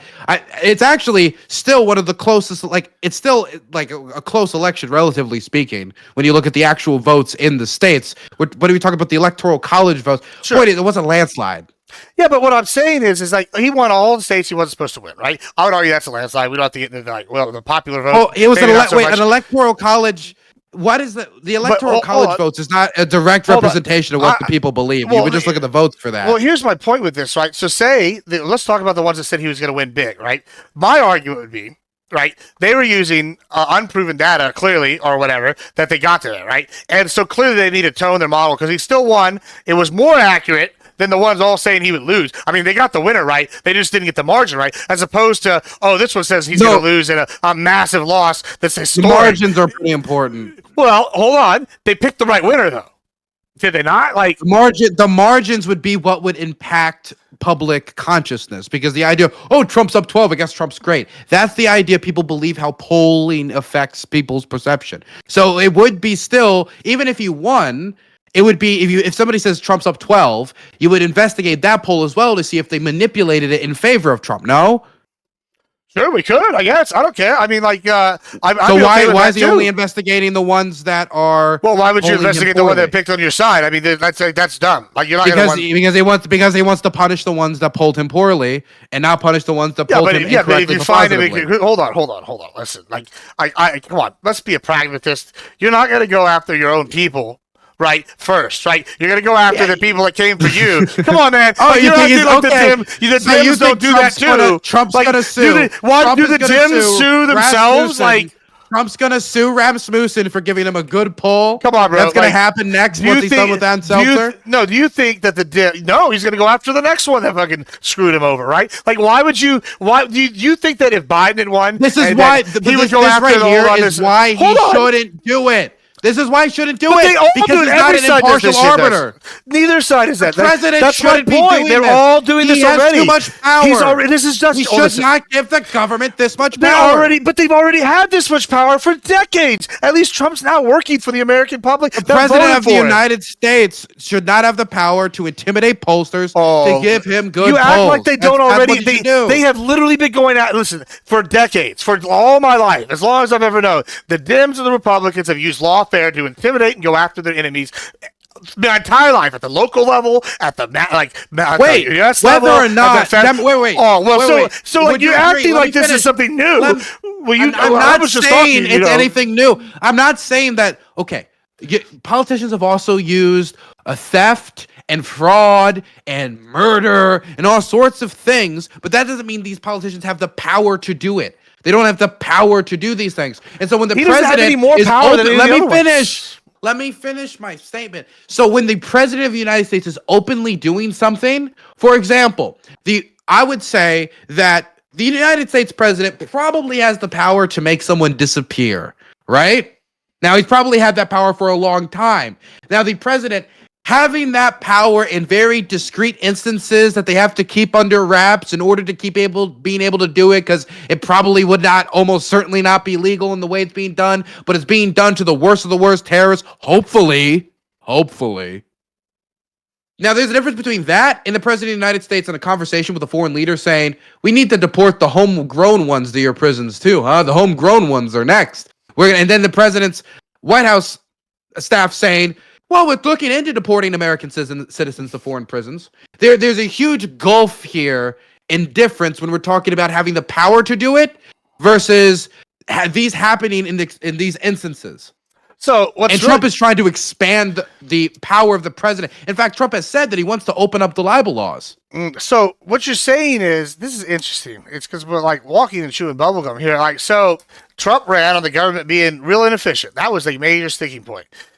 Are you arguing that Trump has somehow, in 4 months of being in office, has somehow more power than any other president in history? Is that what you're arguing, or does he have the same amount of power? More power than in any president in history.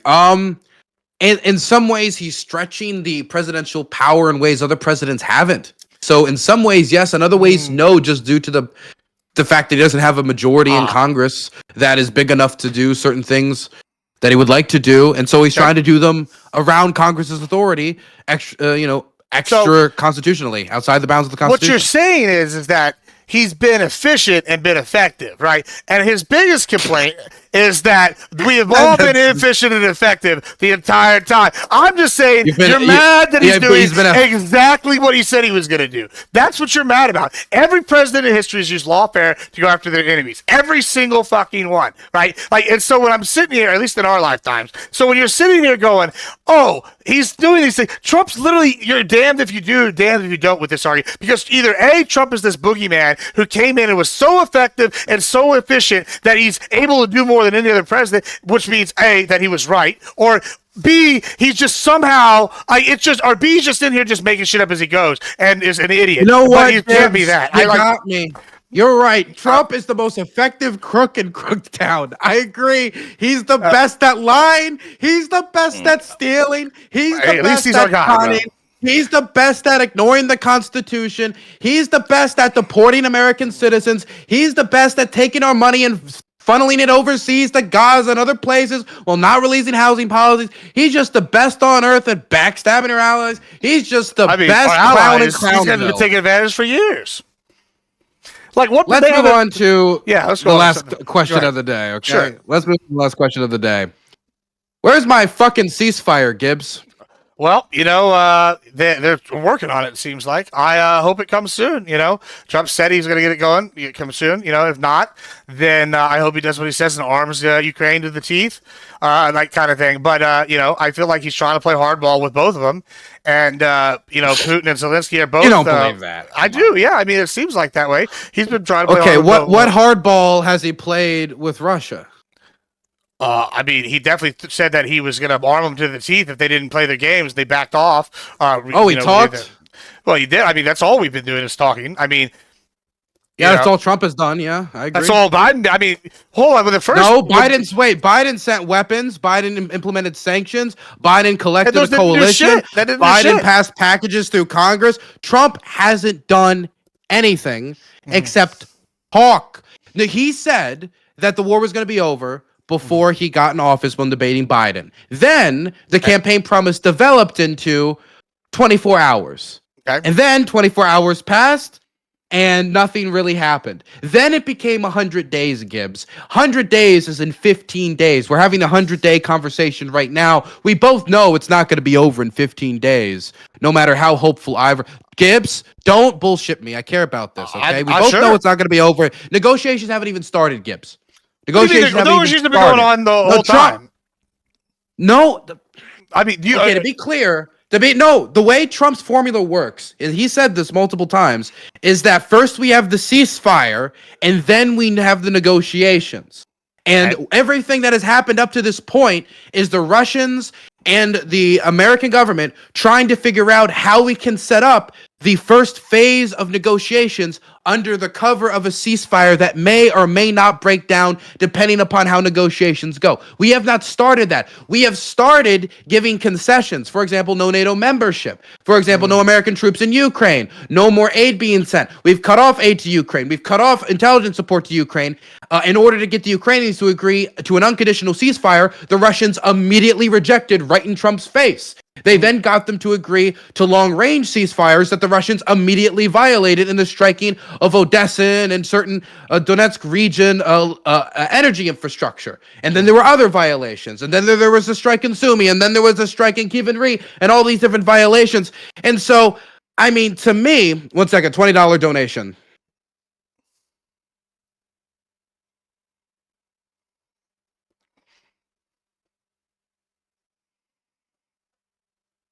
Thank you for the $20, Grassroots Hegemon. I appreciate that. And so I see all these concessions. I see the Russians agree to a civilian, and Trump said they agreed to a civilian ceasefire, and then the Russians won't even say they agree to a civilian ceasefire, and then they go on to strike civilians. And so Trump's ceasefires keep getting violated. Trump's agreements keep getting torn up. Nothing he's agreeing to is staying in place. Ceasefires mean ceasefire.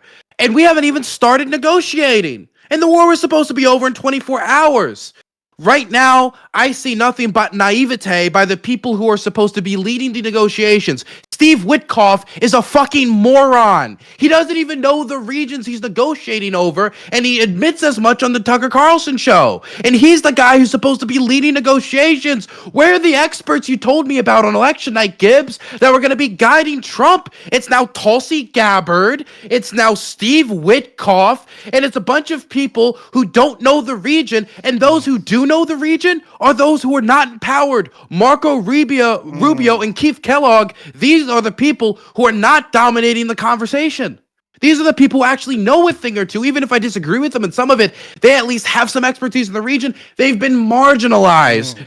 The Secretary of State's been marginalized? Is that what you're saying? What was that? The Secretary of State, has been Yes. marginalized? The Secretary of State has Yeah. been marginalized in decision-making about the war. I disagree with this vehemently. Ukraine's a complicated issue, right? That involves many, many countries now at this point.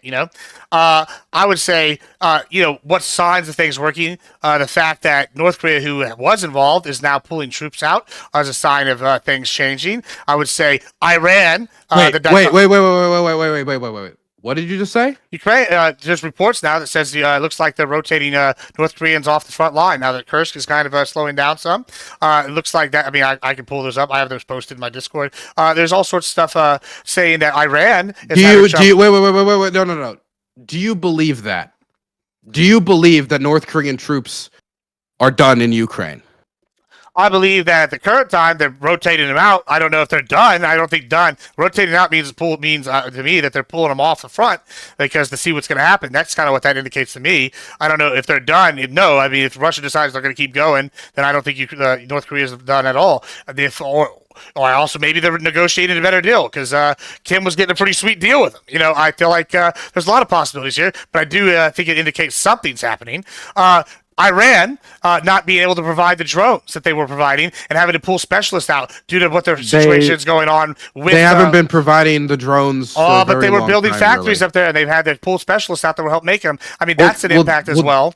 Yeah, but those factories are in Russia. They're already they're the drones. The Shaheeds are no longer the Shaheeds. They're a different variant of the Shaheeds that are planted black. They sound like fucking lawnmowers when they go over your head. Those are produced in Russia now. Those are not produced. I'm not arguing that they're not. But their tech specialists were there overseeing for a while. Now them being out, it's probably going to lead to some small problems going forward. I'm not saying these are big things. Small problems. Sure. Listen. I'm not arguing that these aren't these are massive things, but it does indicate to me that they're things nothing. That are going on. Now, let me just. I hate to do whataboutism again, but I have friends that live in Haiti, and up until the start of the Ukraine war, Haiti, our neighbor, and I care about our neighbors or sovereign countries, has been a bigger trading partner here in the U.S. And I've advocated for a long time that we should send our money to Haiti, our neighbor, overseas. Now, I get that you have friends over there, but it's because I have friends in Haiti. And right now, our best ally on the ground guarding the U.S. Embassy and stuff, they've had to work with, gangs to make sure they have secure transport for people leaving. Now, that's kind of crazy. Bad times. And they wanted the U.S. to negotiate, but, the Haitian government exile didn't want that. It's all a complicated situation. And I've advocated for sending stuff there. However, instead, we've chosen to deal with a foreign power, Ukraine. Now, I'm not even going to say that either side's right or wrong because I think they've got all sorts of stuff. I'm not even going to try to dismiss that it's a terrible. Yeah, it's complicated. Listen, I'm going to default to you on Ukraine knowledge. However, what I am going to say is that it is annoying and frustrating to the average American and the average Republican when we see all this money going to Ukraine, right? And then I turn around and see it included on a border bill. Right, like under Biden, and then we get Trump in office. He goes, "Well, we're gonna renegotiate things. We're gonna do stuff that's gonna benefit America." I see this as part of this. Yeah, I think he wants the ceasefire. I think he wants to be seen as this great peacemaker. And I think maybe he's struggling with two very hard-headed individuals like Zelensky and Putin that both have very stuck in sides and are both have goals that are in drastic opposition to each other. I don't think it's just some easy thing that's going to be going on. And when he says first, that's what Trump said it was going to be. Sure, Trump. We haven't got to the first 100 days, but it's been slowing down. That he had a magic cure for peace. That he was going to walk in there and he was so friendly with Putin. Have things been changing though? Knew him so well that he was going to be able to do that. No, nothing changed. It was the same. It was never going to work. I said this on the day that this was not going to work. I said it was not going to work because there wasn't a plan. Then they got in there and there wasn't a plan. And now we're still at stage one. Negotiations have not begun. And let me tell you something, Gibbs. There's rumblings. Definitely been going on for the whole time. Now, I'll just throw out there, like, it's not number one on Haiti. You can both do stuff regionally and commit to and keep your commitments to the Ukrainians. This is not instead. It's either Haiti or Ukraine. I'm just saying. It's either Japan or Taiwan. It's either Canada or France. No, we don't do that. We don't say it's either we care about Canada or we care about Mexico. We don't say that. But somehow we're now making a dichotomy. It's either Haiti or Ukraine. I don't agree with that. Well, it absolutely happens all the time. I'm telling you, man. Honestly, at this point, I think Trump's prolonging the war. I think he's prolonging the war. What do you think happens if he just steps? I think there's a logic there, but what were you gonna say? Well, here's my thing. Say if Trump, all right, let's give two scenarios. Trump totally steps out and just lets them fight, doesn't give USA. There's probably the are you not curious at all as to why I said that? Your eyes widen, and then you immediately like, I need to say more. No, I mean, you were talking you just gave me a whole lecture right there for like 5 minutes. I just want to respond to it real quick. But here's my thing. Let's just run two scenarios. Let's say Trump either ceasefire didn't happen. Either Trump just like, I'm not dealing with this and totally steps out. What do you think happens? Do you think Europe steps in? Okay, cool. If they do that, that's great. Then they can deal with it. That's their neighbor, right? Or B, Trump goes, ceasefire's not working. We arm Ukraine to the teeth because Putin didn't want to do it. All right, what do you think happens then? Do you think that's enough to get them off? Or do you see us having to use European or NATO troops? Or what do you think the solutions are here? If you say it's prolonging the war, I don't think either of those prolong the war. So Trump's prolonging the war.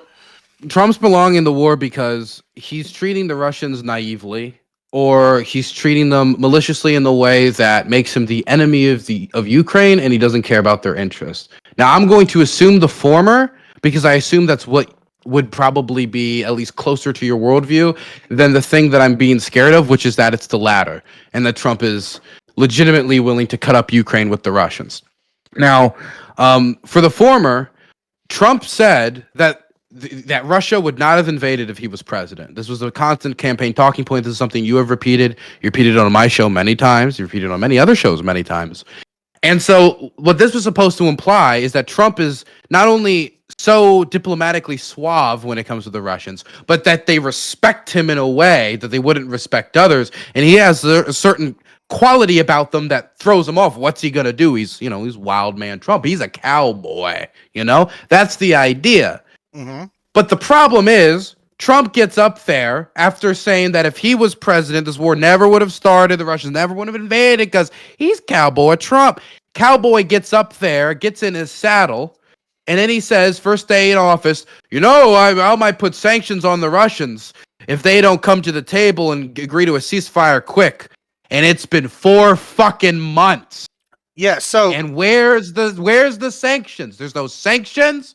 There's no new aid packages to the Ukrainians. There's been aid cuts to the Ukrainians. There's been concessions diplomatically on NATO, on troop deployments, on the gutting of organizations that Russia hated, like U.S. aid, on a welcoming Russian diplomats on American soil, on facilitating sanctions relief on the agricultural sector, as the Russians are now seeking normalization with the United States in trade.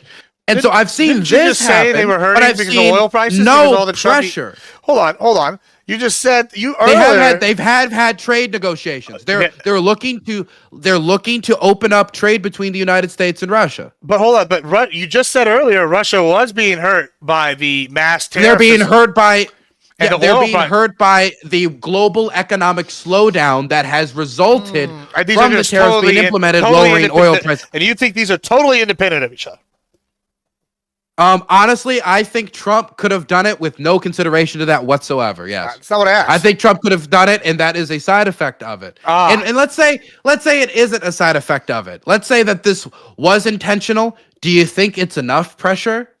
Do you think that $62 a barrel is enough pressure on the Russians? You said something interesting. And even you said something interesting. He was, Trump ran on, if I'd been president, never would happen. Well, we can only look at history. And when he was president, it didn't happen. But under Biden And and now under the Obama, Russians it did happen. disrespect him. Well, The Russians disrespect him constantly. They well, like, I mean, for they're example, fighting. If he agrees to a deal, he facilitates a deal and says no more. And Trump announces this with glee, like he's a hero. He comes to me, and I'm supposed to feel joy as someone who cares. You want me to feel joy, right? You don't want these kids being blown up, these cities being blown up. I'm supposed to look at this and feel joy. He's negotiated a ceasefire for civilian infrastructure and energy. If that was true, that would be the biggest diplomatic achievement Trump has ever had in his life. I would have to get on my knees and say, thank God that the civilians are safe, at least to some degree. And within 2 hours of him announcing this, the deal was violated. The Russians hit infrastructure, not only civilian infrastructure, energy infrastructure, and then they said they didn't agree to a civilian ceasefire deal in the first place at all, meaning either Trump's line or the Russians backstabbed him, and I actually believe it's the latter, because what's he supposed to do? Go out there and say the Russians agreed to this, but no, that would fuck up his whole plan. It would show the Russians to be too duplicitous to negotiate with, but he said he was the peacemaker. He said he was going to find a deal, and so he has to keep rolling. They agree to another deal, violate that, agree to one thing in private, they announce another thing in public. This is old Soviet-style diplomatic tactics that Trump is falling victim to. This is stuff Molotov used to do back in the day.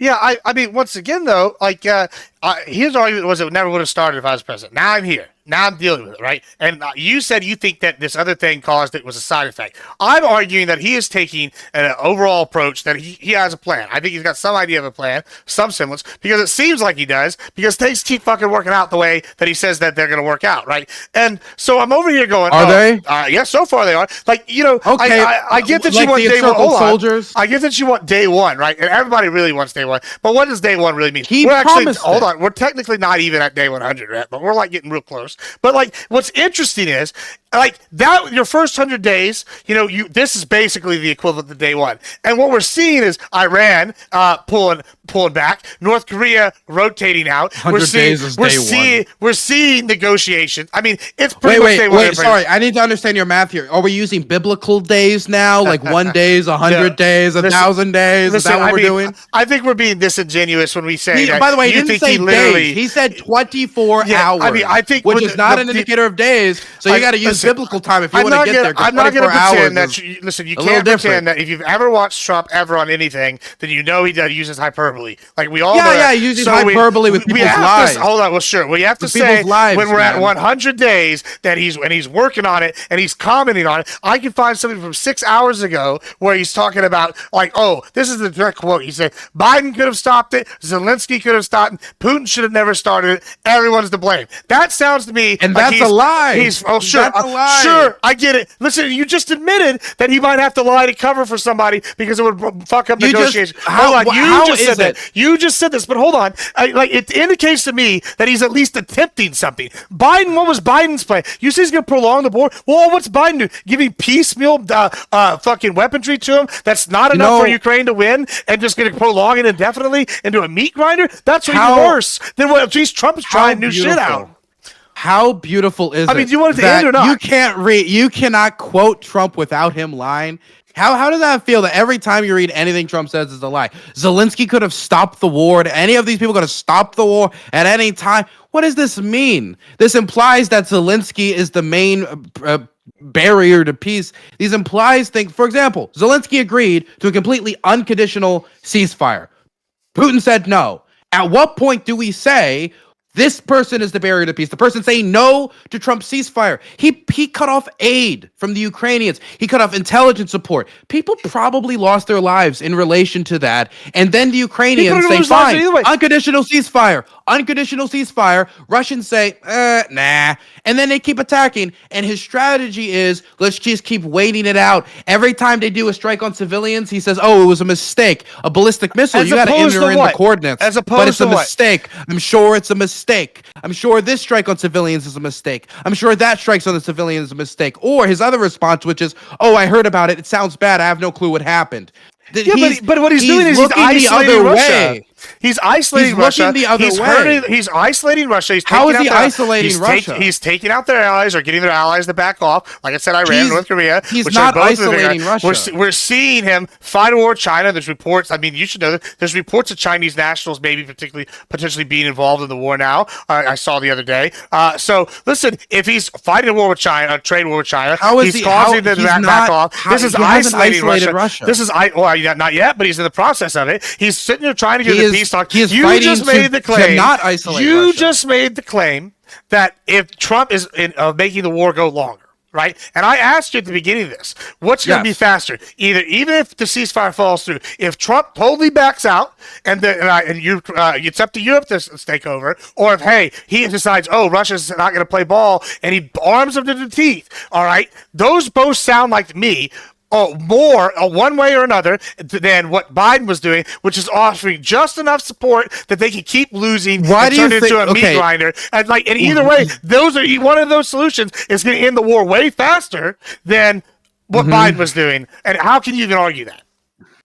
Because number one, okay, there's a few things we could talk about, but I'll just skip all the way to the end here and just say I don't think those are Trump's options right now. Because you can say that's what Trump says he wants to do, but the Russians are treating it as if the United States has no bite. They are treating it as if Donald Trump is not willing to send any more aid to Ukraine because aid is too big of an expense, which you believe, which much of his base believes, and might be believed by many of the people in his cabinet, which I know is believed by many of the people in his cabinet that is advising him. And so the Russians are of the belief that, well, if the United States is not willing to back up Ukraine with arms, well, then we can make maximalist demands. And while the United States might say that these demands are not really, good demands, for example, demand in Kherson, a city where they're hunting the civilians with drones, that's a ridiculous demand, a demand they will not get at the negotiating table, but it is one they say is necessary to start negotiations, not to have a peace deal, to start negotiations. And they haven't moved off that position 1 inch since the start of Trump's attempts to sway the Russians over to a reasonable position. They haven't moved at all. They've repeated old 1930s Soviet diplomatic tactics. Just restate the position over and over and over and over again until eventually you've moved your negotiating opponent all the way over to your position, or as close as physically possible. And Trump is kind of falling for it hook, line, and sinker with not only conceding NATO membership and all of this stuff that should have been conceded if it was ever going to be at the negotiating table for things in return. But I mean, we haven't even started the negotiating process. And when Trump's deals he negotiates doesn't get respected now and they immediately fall apart, how is anyone supposed to believe that when they're not respected in the future and we got the ceasefire deal, when that breaks apart, Trump's going to do anything? This is rich because he told y'all in 2016, he said verbatim, listen, if y'all don't want Russia to keep growing, then y'all need to stop relying on Russian oil.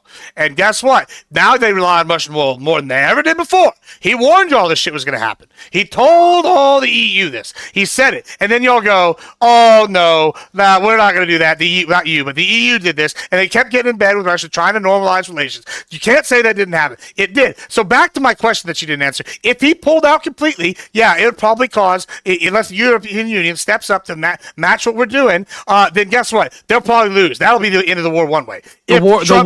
Wait. Hold on. No, that's not true. I reject that framework. Well, they'll fight to the bitter end, but it's going to be harder for them to fight to the bitter end than if we arm them to the teeth. Now if we prolong the war, sure, if we arm them, they'll fight for longer. That'll go over years. If we prolongs the war. Well, more than Trump trying to get a ceasefire. Does that not prolong the war? If Trump pulls out support completely, what's going to happen? And you might not believe this: is the Europeans are going to try to take as much of that space as possible. They can pay for it. Let me finish. Shut up, Gibbs. And then they're going to take up as much as possible. I need to finish. They're going to take up as much as possible, and the Ukrainians are going to take up as much as possible, but it's not going to be able to make the difference. The Russians are going to gain ground, but the war is not going to end. It's going to keep going because the Russian demands are going to stay the same, or they're going to increase. The Ukrainians are not going to concede to giving up their cities, and the war prolongs. So that is an outcome, if that pathway goes out, that the war prolongs, Gibbs. So just to be clear, once you didn't set up Gibbs, I was actually midpoint rebutting what you said. So just to be clear, Well, no, I needed to stop you on this because I reject your framework. Sure, okay, but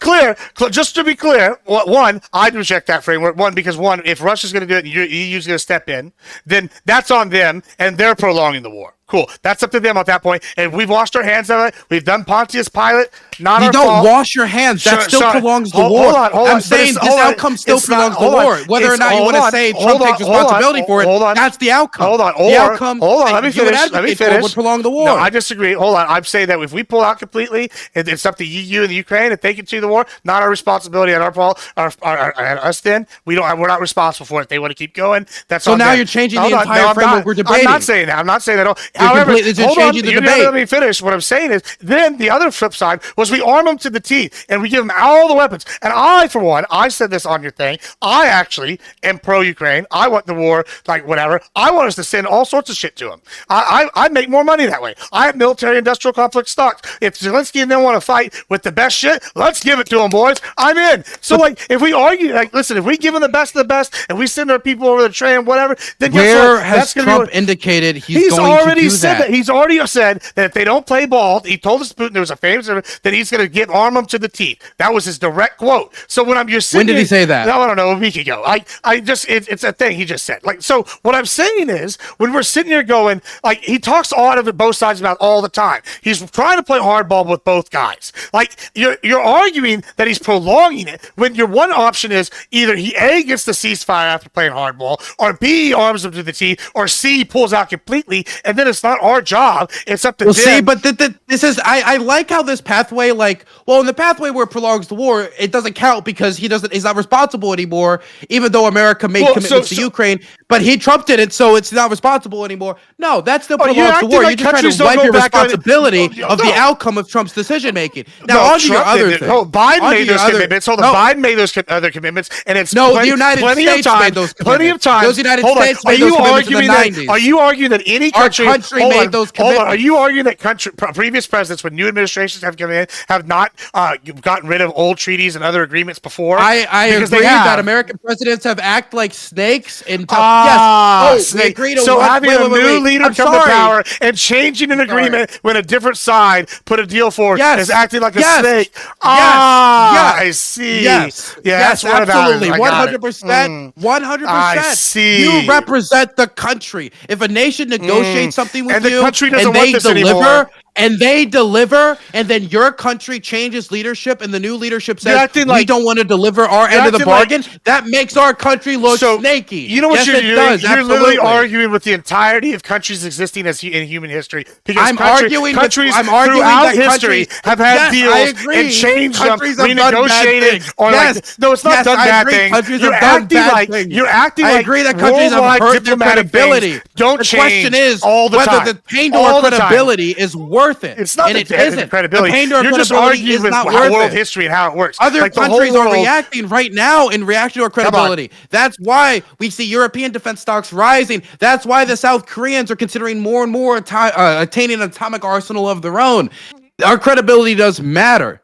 Our credibility does matter. If we keep entering agreements and then we violate them, you were fine with renegotiating deals. So if the deals aren't valid no more, if you want to be an uncredulous, snaky country, I just disagree with your value structure. What I want is our country to actually be able to look out for itself and stop being taken advantage of. Yes, and having to pay for everybody's war. That's not ours. It was looking out for ourselves. Ukraine has always been arsenal. We looked out for ourselves. Now it's time to pay the dues. Because they're corrupt. They were corrupt. Are you acting like all these former Soviet Union Republicans were corrupt? Listen, these are two bad guys fighting each other. You're acting like the Ukrainians are some great bastion of democracy. They've always been corrupt. Forever. They've always, all the Eastern Russia, former Eastern Bloc countries have been corrupt. You act like that's not been a known thing throughout. What does this have to do with anything we're talking about? We made those deals knowing they were corrupt. We made these deals knowing they were corrupt. So we should be beholden to another corrupt government? We partially made these deals because they were corrupt, and we didn't want them to have atomic arsenal. Oh my God, this is insanity. You're saying we should be beholden to a corrupt... This is just a history. I'm sorry, this is the history of our diplomacy in Eastern Europe. You're saying we should be beholden to corrupt regimes. Absolutely not. I'm saying...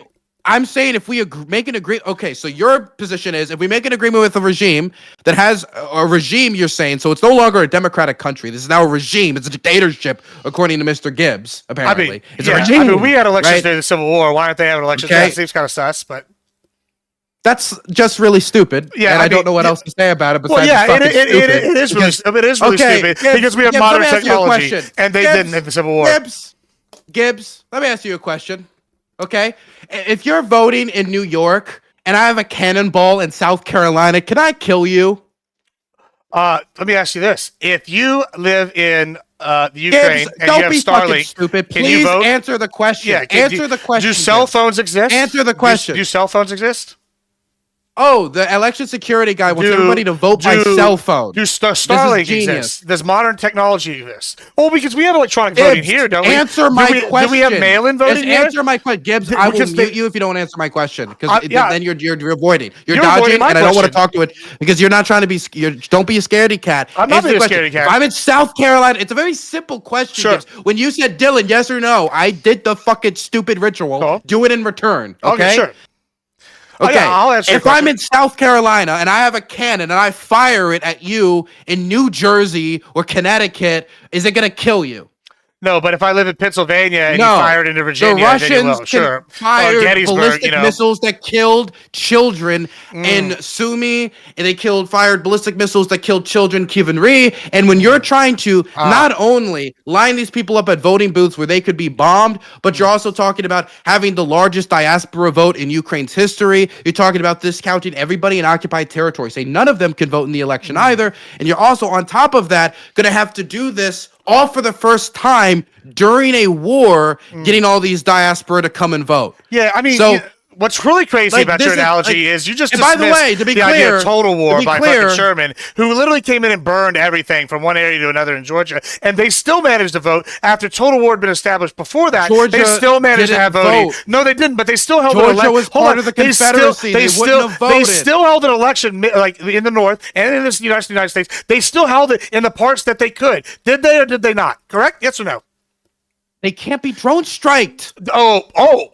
Oh, they can't be drone strike, but they could be bombed to high hell and have their houses cannot burned be down. drone strike. I'm sorry to tell you that they can't. I see. Gibbs, The I'm drone sorry. strikes. The rebels cannot penetrate into Pennsylvania. The rebels no, cannot they penetrate into couldn't these places. drone strike When we him, held but these he elections, didn't even have Secret the Service really North was protecting him, secure. and somebody could just assassinate him not at a movie comparable, theater. Yeah, you're Gibbs. right. It was easier to Not kill to Abraham mention, this is in the Lincoln than it is Ukrainian now. Constitution. It's already dictated in the Ukrainian I just Constitution want you that to this would point out, happen. you- Just like you're it's dictated in the openly British admitting- Constitution during World War II. You realize how silly you sound? Gibbs? Do you realize how silly you Was sound? Winston Churchill a dictator, Gibbs? When you realize how silly you sound when you say, "Oh, You they sound couldn't." silly, hold on. Gibbs. You're talking say about the they couldn't Civil War drone- and they comparing you- it Yeah, to, it like, was worse. nukes, It was Gibbs. harder. It There's, was like, worse. It was jets harder. that can bomb yeah. you. It's total. Yeah, and yet somehow they assassinated Abe You Lincoln. can't- how do you easier, get people to easier line than up? now. So what I'm saying, they have Who's- modern tech this is now a real- that we can do this. I'm just like, you're acting like they don't have modern technology, and the rest of Ukraine We're can't not still vote. saying- You're Gibbs, just saying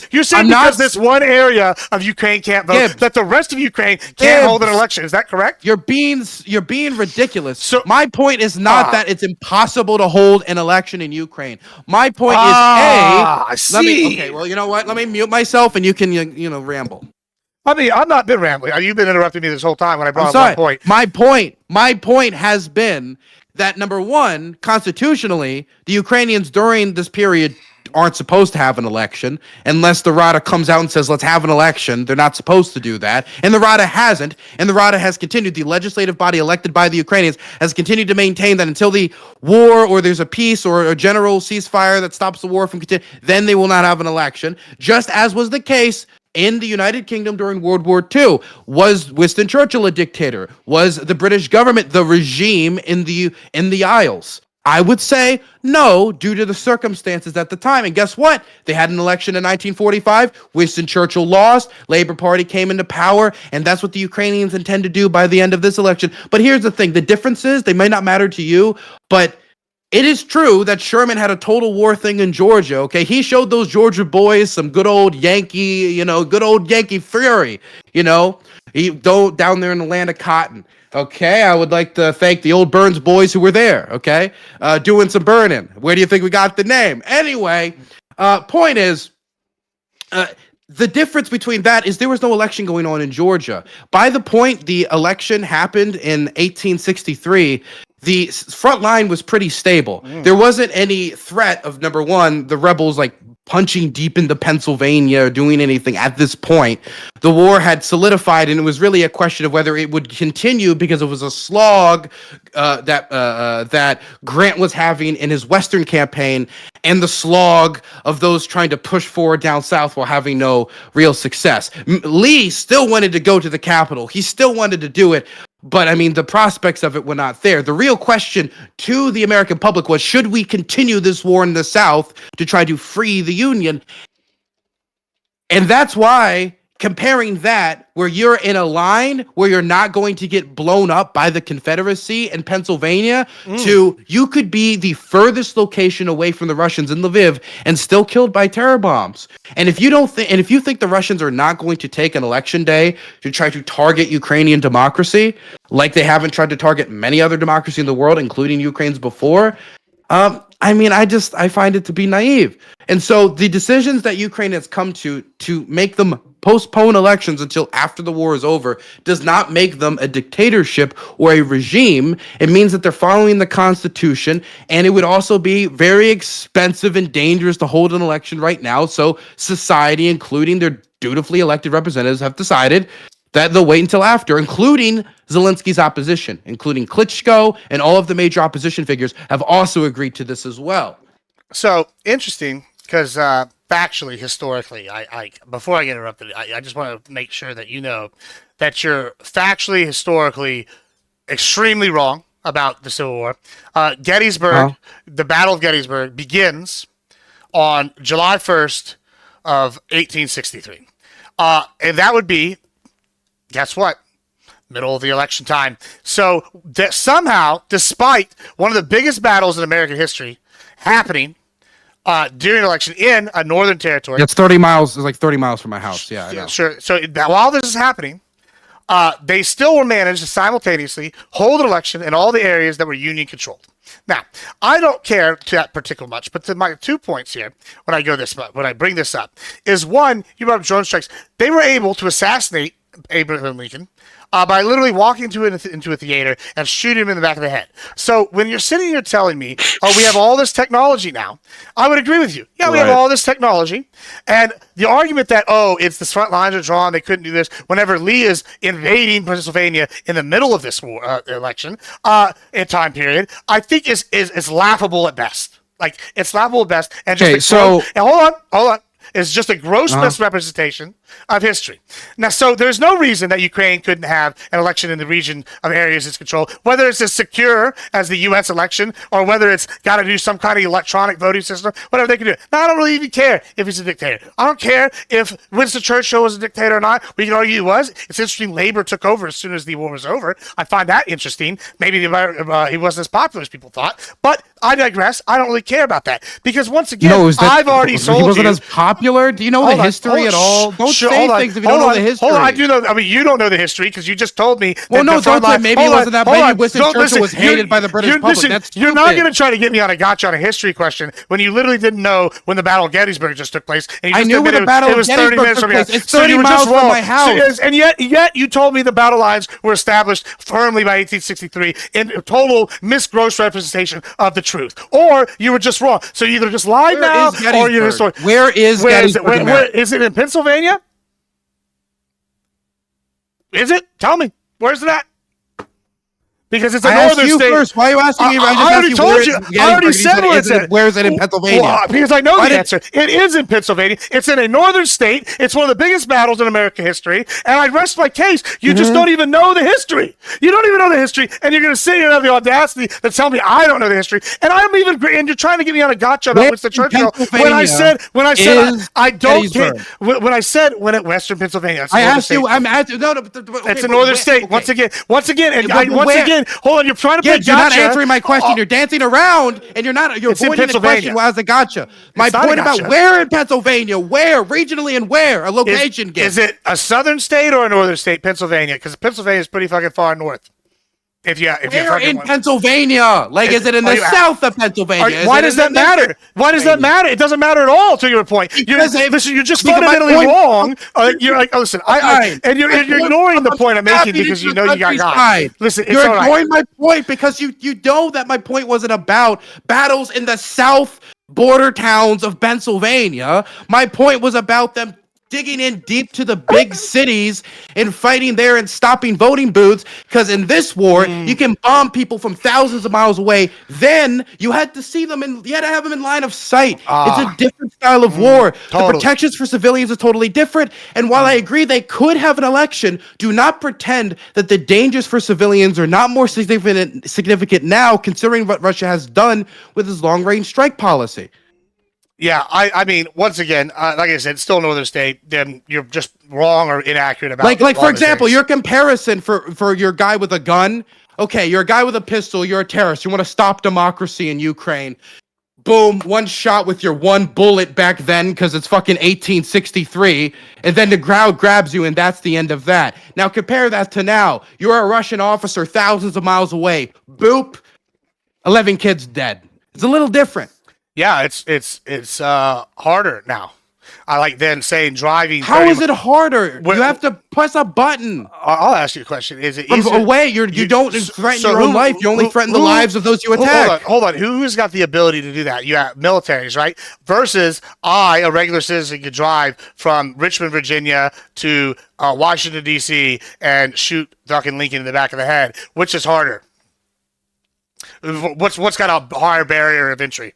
Like, I mean, you're just being ludicrous. If you're trying to be serious right destroy now. a whole democracy by shooting one guy. Yeah, my exactly. point is the threat to civilian life. Yeah, so my point is, one bullet cannot kill like 100 civilians. Listen, so once again, you're getting bogged down in this, and because I mean, you're just factually I'm talking wrong. about ballistic missiles versus one-shot bullets. Like, these are two Who totally has different ballistic destructive missiles? weapons. Who has those? Do I have access to a ballistic missile right now?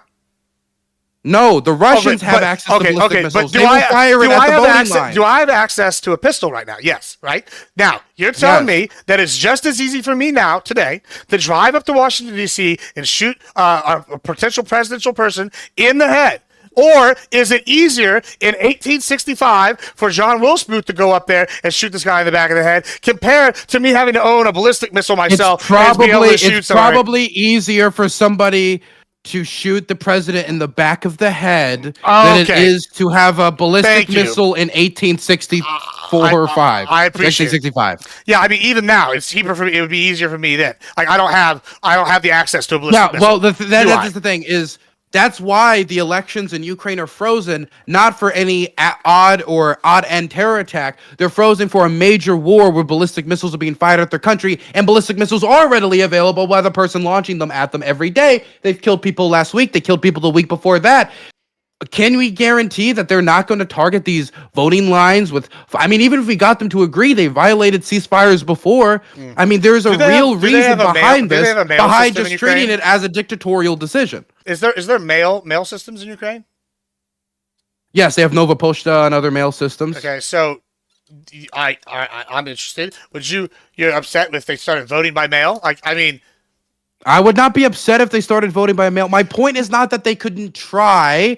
They could try to get mail to everybody overseas. They could try to get mail to everybody there. They could try to go around the Ukrainian constitution, say we're going to actually hold an election anyway. They could do that. They could spend all the money to do that during this war, only to have basically the same government anyway, which is probably what would happen. Zelensky would probably win, and we would probably be exactly where we started. But the risk but it's not for what you're people's selling security it. That's my is point. still there. That's my point right there. Even if he was voted in 100%, and it was actually 100% legit, right? My point that I'm making is that this is not some great fight for democracy. This is the fight between a Russian adversary and a corrupt former client state. Like, that's the thing. Why is this our job?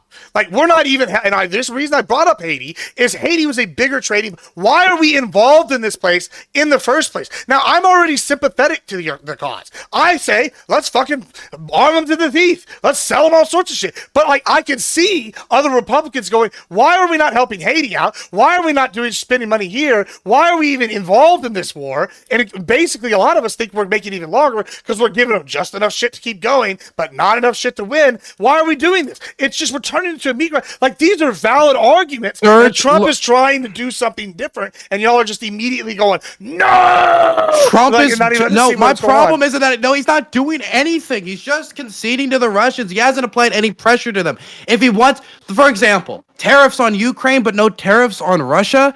We trade more with Russia than many of the other countries on the tariff list, including that weird Penguin Island fiasco or whatever mistake that they included. So my point is that so far it's been a lot of pressure on Ukraine, very little pressure on the Russians, concessions for the Russians, and the Russians are preparing for new offensives, and they're violating the ceasefires that they have agreed to. They've now, in the last few days, they've announced a draft, or it was last week that they announced a draft that is the largest draft in 14 years. They're getting ready to expand the war once these negotiations that have yet to even start inevitably fail. And because so far Trump has shown no willingness to use the stick when it comes to either A, military pressure that makes the Russians know that the attacks that the attacks from Ukraine and attacking Ukraine is not going to benefit them in the long run because they think he's going to pull out, because they think he doesn't care about continuing to send aid to Ukraine, and you're advocating here for exactly that purpose. So what I'm saying is that will extend what the is the war stick? that What is the way. stick? And What is the the other stick? way I see of, like, for example, surging aid, if he does that, I'll give him credit. I will give Trump credit, and I'll say, finally, somebody did the thing I asked for people to do back in 2022, 2023, surging a ton of aid, the stuff I was critiquing Biden for, right? This isn't something I've been silent about, that I thought Biden should set more. This is something when we negotiated each deal, I thought it should be more, and I talked about it at the time. So I would be staying consistent with my policy there. But here's the problem. Zelensky recently just gave Trump everything that you and a lot of the base have been asking for when it comes to costs. Besides the fact Trump has lied about cost, lied about how the United States has sent more, lied about the amount of aid we've sent with a 350 billion number that he pulled out of his ass, and he actually increased from an earlier number. He was saying 300 billion before. Then one day he just started saying 350 billion, and I guess that was the new number. Nobody ever asked about it anymore because he throws out these numbers like crazy. But Zelensky recently said, let us pay for the weapons. He said, I want to buy the weapons. He said, I want to buy the Patriot missiles. We will pay for them, please. And the plan probably is the Europeans will pay the Ukrainians to pay the United States because they don't have the budget for it. And so they probably have something lined up, either where Ukraine will have some section of the budget to pay Patriots, or they'll be supported with Russian-backed, like the Russian assets that we seized. Point is, they're getting the assets to pay for it. So this means, even though we committed to support Ukraine in the 90s because they gave up their atomic arsenal, if you wanted the reason, that's one of them, or because Ukraine came with us into Iraq, or Ukraine came with us into Afghanistan, or Ukraine has generally been a pretty strong friend of the United States in any of these scenarios. Yeah, if you're Googling it, Ukraine actually lost lives in Iraq, actually. Some of their young men died for us. Yeah, they were part of the coalition. I'm not arguing that. Okay, so I think that we are fulfilling this old debt, and now they're offering to say, you know what, don't even fulfill a debt. We'll pay for you to send us weapons to defend us in the way that you said in the 90s we should be defended because we have a right to our borders. And you want to know what Trump said in response? They shouldn't have started a war they weren't going to win. They're 20 times bigger than them. He laughed it off. Why would he laugh it off? But you're Wait, thank you for the $20. Oh.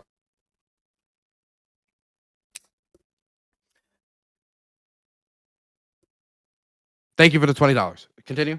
Yeah, I mean, but here's what you're kind of doing, though, right? All right, so, like, I'm not even of the contingent of Republicans that you're mad at. Like, that's what's great. Like you are telling me earlier to argue with you, right? I am with a contingent of Republicans you probably want more to be louder. Like, I'm already for. Like, I don't even give a shit if they're corrupt or not, right? Like, bro, I'm over here like, hey, I like military-industrial complex. I like American manufacturing. I like Bro, you don't think that cranking up sending goods to Ukraine is going to be good for American manufacturing? Like, and this is what I'm saying. Like, Trump's like said before, like, all right, let's say. But that's my question. Then why would he laugh off them saying they want to buy it? This should be something he celebrates. Like, hey, they finally came around. Like, it's because, listen. No, he laughed it off. Because we don't know what's happening. Like, in the cold, he keeps saying, I talked to Putin. I talked to, he keeps said he's had conversations with all these people, right? Like, you think that Trump, you've already admitted, so Trump will say something and then do something totally different, or like rebrand something, or we don't know what's going on. Like, you're saying negotiations aren't happening. I don't believe that at all. I think negotiations are absolutely happening, and I think you even said you think Russia probably agreed to a civilian thing, and then they, we got him, and now Trump's pissed. I think that Putin's playing some chicken. I think Zelensky is mad. But if I was Zelensky, I would be pissed too. My people are dying, right? And like, this motherfucker won't give me what I want, and what I want is to be able to get the materials to whoop that guy's ass. I get it. But like, Trump's over here, I feel like in this rock and a hard place. He didn't start this war. Now he's promised to end it, and he's dealing with two people in like positions that are unattainable to each other. And I think that he's sitting here trying to play hardball. So at what point should he have not made that promise then?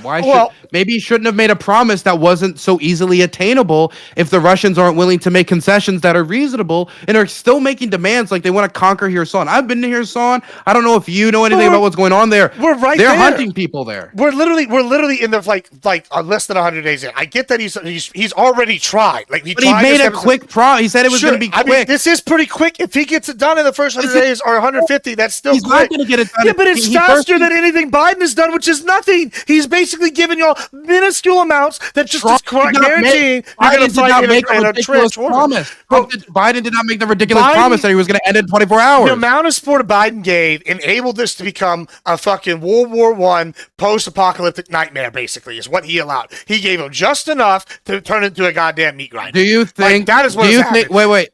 To be clear, I agree that more aid should have been sent, but I don't think you would have really. Would you have wanted to send any aid to begin with? Yeah, I would have been jackpot. I'd be like, hell yeah, bro, because I fucking have military-industrial complex stocks. I think there's a lot of Republicans that have been like, it's better to send too much and get it over with than sit here and play piecemeal games and extend this bullshit where thousands and thousands of people died every day. I agree. And now I like, agree now Republicans that we should have sent more at the start. But the thing is, even if that was your position then, and I hope it was, we're in the boat now where we would probably need to surge weapons for the Russians to take us seriously, because so far, the Russians haven't taken Trump seriously. They wouldn't have laughed at his face and overthrown these ceasefires with so much ease, and we wouldn't have the headlines about these dead kids, making Trump look like a fool if they were taking Trump seriously, to be blunt. So what we need to do is make the Russians take us seriously through aggressions, through, $50 billion aid package coming down the tube if nothing happens. We have a vote this day, so here, it's tick, tick, tick, tick, tick, tick, tick. That's pressure. But I haven't seen anything like that. I've heard him say we're going to do sanctions day one. Then we've seen no sanctions packages introduced. But we have seen the possibility of sanctions relief in the agricultural industry being discussed. And they say they're going to facilitate that. So far, it has been a all carrot, no stick approach under either the illusion that that's going to be enough to get the Russians to the table, or because Trump doesn't want to put the resources into the stick. Yeah, I mean, like I said, I think the surge would have been better. I would have been supportive, and I think there's some Republicans that would have been supportive. But I think that part of it is they continue. I think it's the problem is that it's continuously sending more and more aid, right? As opposed to if we just sent a massive chunk up front, this could have been a whole different ballgame. And I think Republicans are sick of that across the board because they see this as waste, right? Like, and I know that sounds harsh, but it's like, why are tax dollars going over here as opposed to being spent at home? That's the argument they're making. Yeah, I mean, I don't know. I don't know what the end solution is here. I don't like people dying, right? And in some ways, pulling aid all the way out. If Russia just conquers them quickly, that's not the option that Ukraine wants, right? But I mean, do you think they're going to go to a guerrilla civil war that's going to go down to like I don't know, Afghanistan, where there's like ratios of 100 to 1 people willing to fight? I don't think so. I think they're close enough ethnically that they'll like probably slow down. I don't think there's going to be the Al Qaeda of Ukraine fighting the Russians in perpetuity. I mean, do you see that? Like, I mean, really? Yes. All right, well, then I don't know. Maybe that happens. I don't foresee that. My expectation is probably not have that happen. I feel like if Russia conquers... What do you think happens to all those, like, Azov and Right Sector, or all these people who lost their parents, or, like, do you think they just, like, forget? Like the Azov Brigade? Is that what you're talking about? Well, I mean, like, the hardcore people who would never, ever surrender, and the people who have felt so much pain.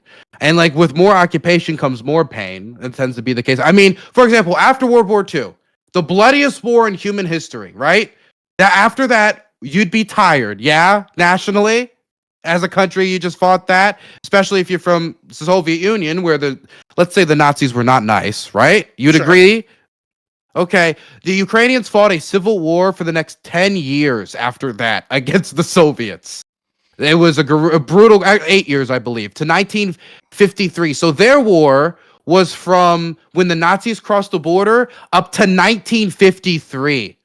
So I would say that while it is hard to imagine with our proclivities living in the United States, considering what we see on TV, to imagine a people doing that, but look at how hard-headed many nations can be in defense of their national idea. The fact that Ukrainians still even exist as a nationality after years and years of Russification shows, I think, a certain amount of durability to the Ukrainian idea. I mean, we saw that with Ireland. We saw this with all sorts of people. Yeah, I mean, sure, maybe. I don't know. Like, I mean, okay, like this is. I don't really know. I'm not even saying that guerrilla war would be successful. I'm just saying that I think there would be one, and then the war prolongs in a different way. It's like when people say, "Oh, occupation still means peace." It depends on the style of occupation, and the Russians' style of occupations is not what I would say is a quaint one. Yeah, I mean, no, I don't disagree that there might be insurgencies. I don't foresee it being a long one. I guess my argument that I'm making is if they were just to completely lose, right, then Russia would stamp them out, or it would be like a very minor thing compared to the just massive amounts of casualties that it is now. It wouldn't be just this like forced conscription and people dying on both sides. I don't know, like, right, like I'm not advocating for that. Listen, you know. My family fought the Texas Revolution, way back in the day. I very much about having your own nation state, like if you want to be your own thing, right? I get it. And, if they want to fight, more power to them, like that's their thing. I also just, on the same side, I also don't think that we are necessarily obligated to do anything to anybody, really. Because I don't think we're obligated to give anyone anything, but let's be clear in Ukraine's case. Is they did stick our neck out historically multiple times, whether it was the atomic weapons, Iraq War, Afghanistan War, multiple aid missions to the United States during natural disasters, or different points where they supported us after the Soviet Union collapsed, and the agreements we made with them included in the scenario that they face now. If they were attacked, that we would come to their support. Now, the support, what that would manifest in, was always vague, but I always believe that we should still keep some commitment to the letter of what we intended or the nature of the statement. Like if I promise, I'll help you if your car breaks down, I don't just mean I'm going to throw a lug nut out the window. I mean, I'm going to, support you in some way, right?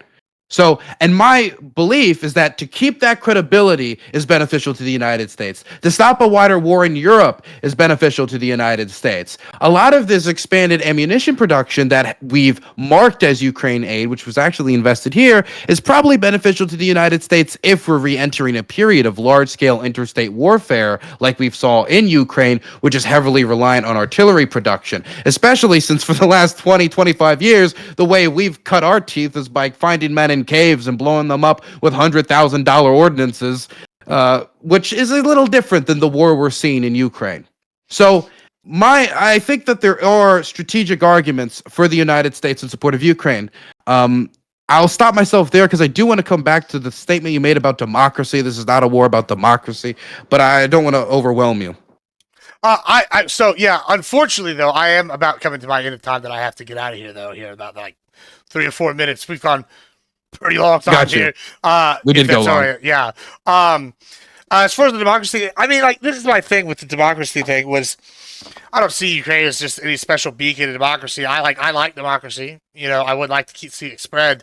I just don't see them as this special beacon, especially when they're not even having elections currently, even in their state. Like, I just don't see with modern technology. There's not a reason.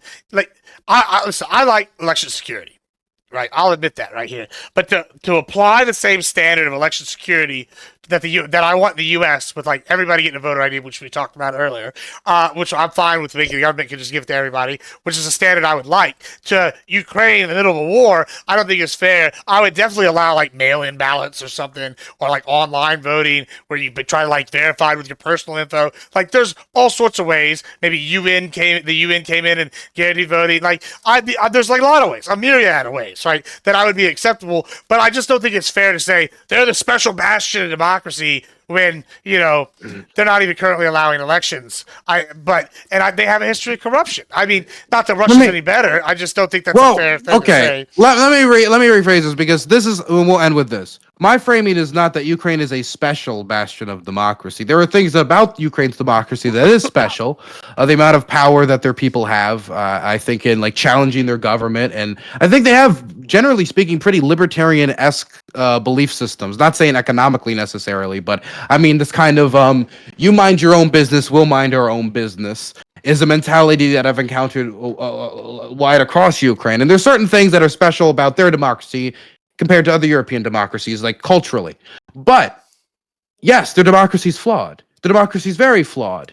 But when our nation started, our democracy was being established by vagabonds that were robbing banks, shooting bank tellers, kidnapping cops, and starting like thievery circles in order to like pickpocket our way into power. And that was the start of the American Revolution for principles like democracy by a bunch of radicals and vagabonds. And at that point, our democracy was flawed, even when it did manifest as more than just bank robberies. We had things like slavery. Women did not have the right to vote. We had all these problems that made our democracy flawed, but that did not mean that crusading for the principle of democracy in this long march for something better was still not something worthwhile. And in Ukraine's instance, they don't have something nearly as diabolical as that under their belt. They have the worldwide known corruption, an issue of greed that has plagued man since its beginning. And they're trying to deal with it. Public biddings are now done publicly on government websites, making it much more transparent and saving the government's billions of dollars since the Euromaidan revolution. That was a reform that was implemented. The police in Ukraine are not nearly as corrupt as they used to be. But most importantly, the people's vote has been maintained. When there are votes, those votes are counted, and election monitors see that it matches the vote outcomes at the official polls versus the unofficial exit polling, meaning that there is a functional democracy that allows people to pick representatives and pick those who can change the system. There's an ability to change and make the country better. There is none of that in Russia, and there will never be that in occupied territory. So there is a fight for democracy here if you want the ability to change your country for the better and still maintain a civil society. Yeah, I mean, just I guess like last thoughts on this. Before I go here, I agree. I am from the school of thought that Russia is an adversarial power. When we talk multipolarity, I've never thought Russia's been our friend. We've been able to work with them. Even during the Cold War, we were able to work with them on certain issues. I think that they're culturally similar enough that it's easy. I see China as a much bigger threat, but I am under no influence, illusion that Russia's not as our friend. Right? They're definitely an adversarial power, in my opinion. And like I said, I'm a Republican contingent that would like more money to go to Ukraine and more weapons and stuff to go to Ukraine, and I would like to sell stuff to them. I'm all for all these things. I'm willing to let Trump play it out and see how it goes. Hopefully he does get a ceasefire and people do stop dying, because that would be the best for everybody involved. But I can understand some of your frustration, especially with it being as close to home as it is for you. On that note, I'm Admiral Gibbs. If you hated it or loved everything I said, check me out as Admiral Gibbs. Thank you so much for having me here, Mr. Burns. It's been a wonderful time. I've really enjoyed it. And I wish you a good rest of your night. Okay, have a good one, man. Bye-bye. Thank you so much. All right, guys, we're going to raid out to somebody because I have something I have to do here. I didn't realize we were going to go that long. It was very good, though. Very good. Let's go to... I hope y'all enjoyed it. I thought it was good. Go fight for Russia. I enjoyed it. If y'all liked it or hated it, come check it out here. We do political debates almost every day. I'm going to be on tomorrow at 7:30. We're going to be doing our women's panel.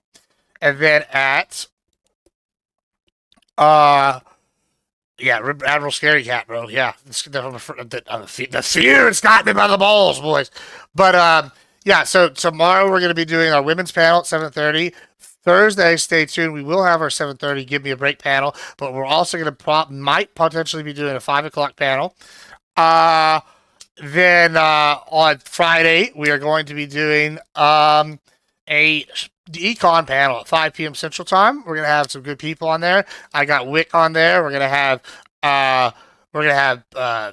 Econo Boy, and we're gonna have let's see, we're gonna have Grid, and I've got Aber's coming back. She's gonna be on there as well, and potentially Tyler as well as one other person. I'm looking for somebody really good to grab. I've reached out to a couple people. So, it'll be fun stuff. I'm excited. I want to see, I've asked a few other people on whatever. We might make it a full 4v4, but we'll see if that happens, or if we'll just keep it at 3v3 or 2v2. But yeah, I know that Tyler wants in. It's going to be good stuff. Yeah, and I think it'll be fun. Wick is, I'm glad that Wick is getting back into the debate circuit more. It's good to see him doing that. Let's raid. My homegirl here. I'm gonna go get some ramen. Is what I'm gonna do because I feel like shit. So we're gonna raid the homegirl who we'll probably game with here in like 30 minutes. Yeah, I hate it. Yeah, well, Tiberius is a midwit. No, I'm just kidding. It's all right. He's just wrong. I don't hate Tiberius for the record. All right, guys, we're raiding. Y'all be good. Thanks for hanging out.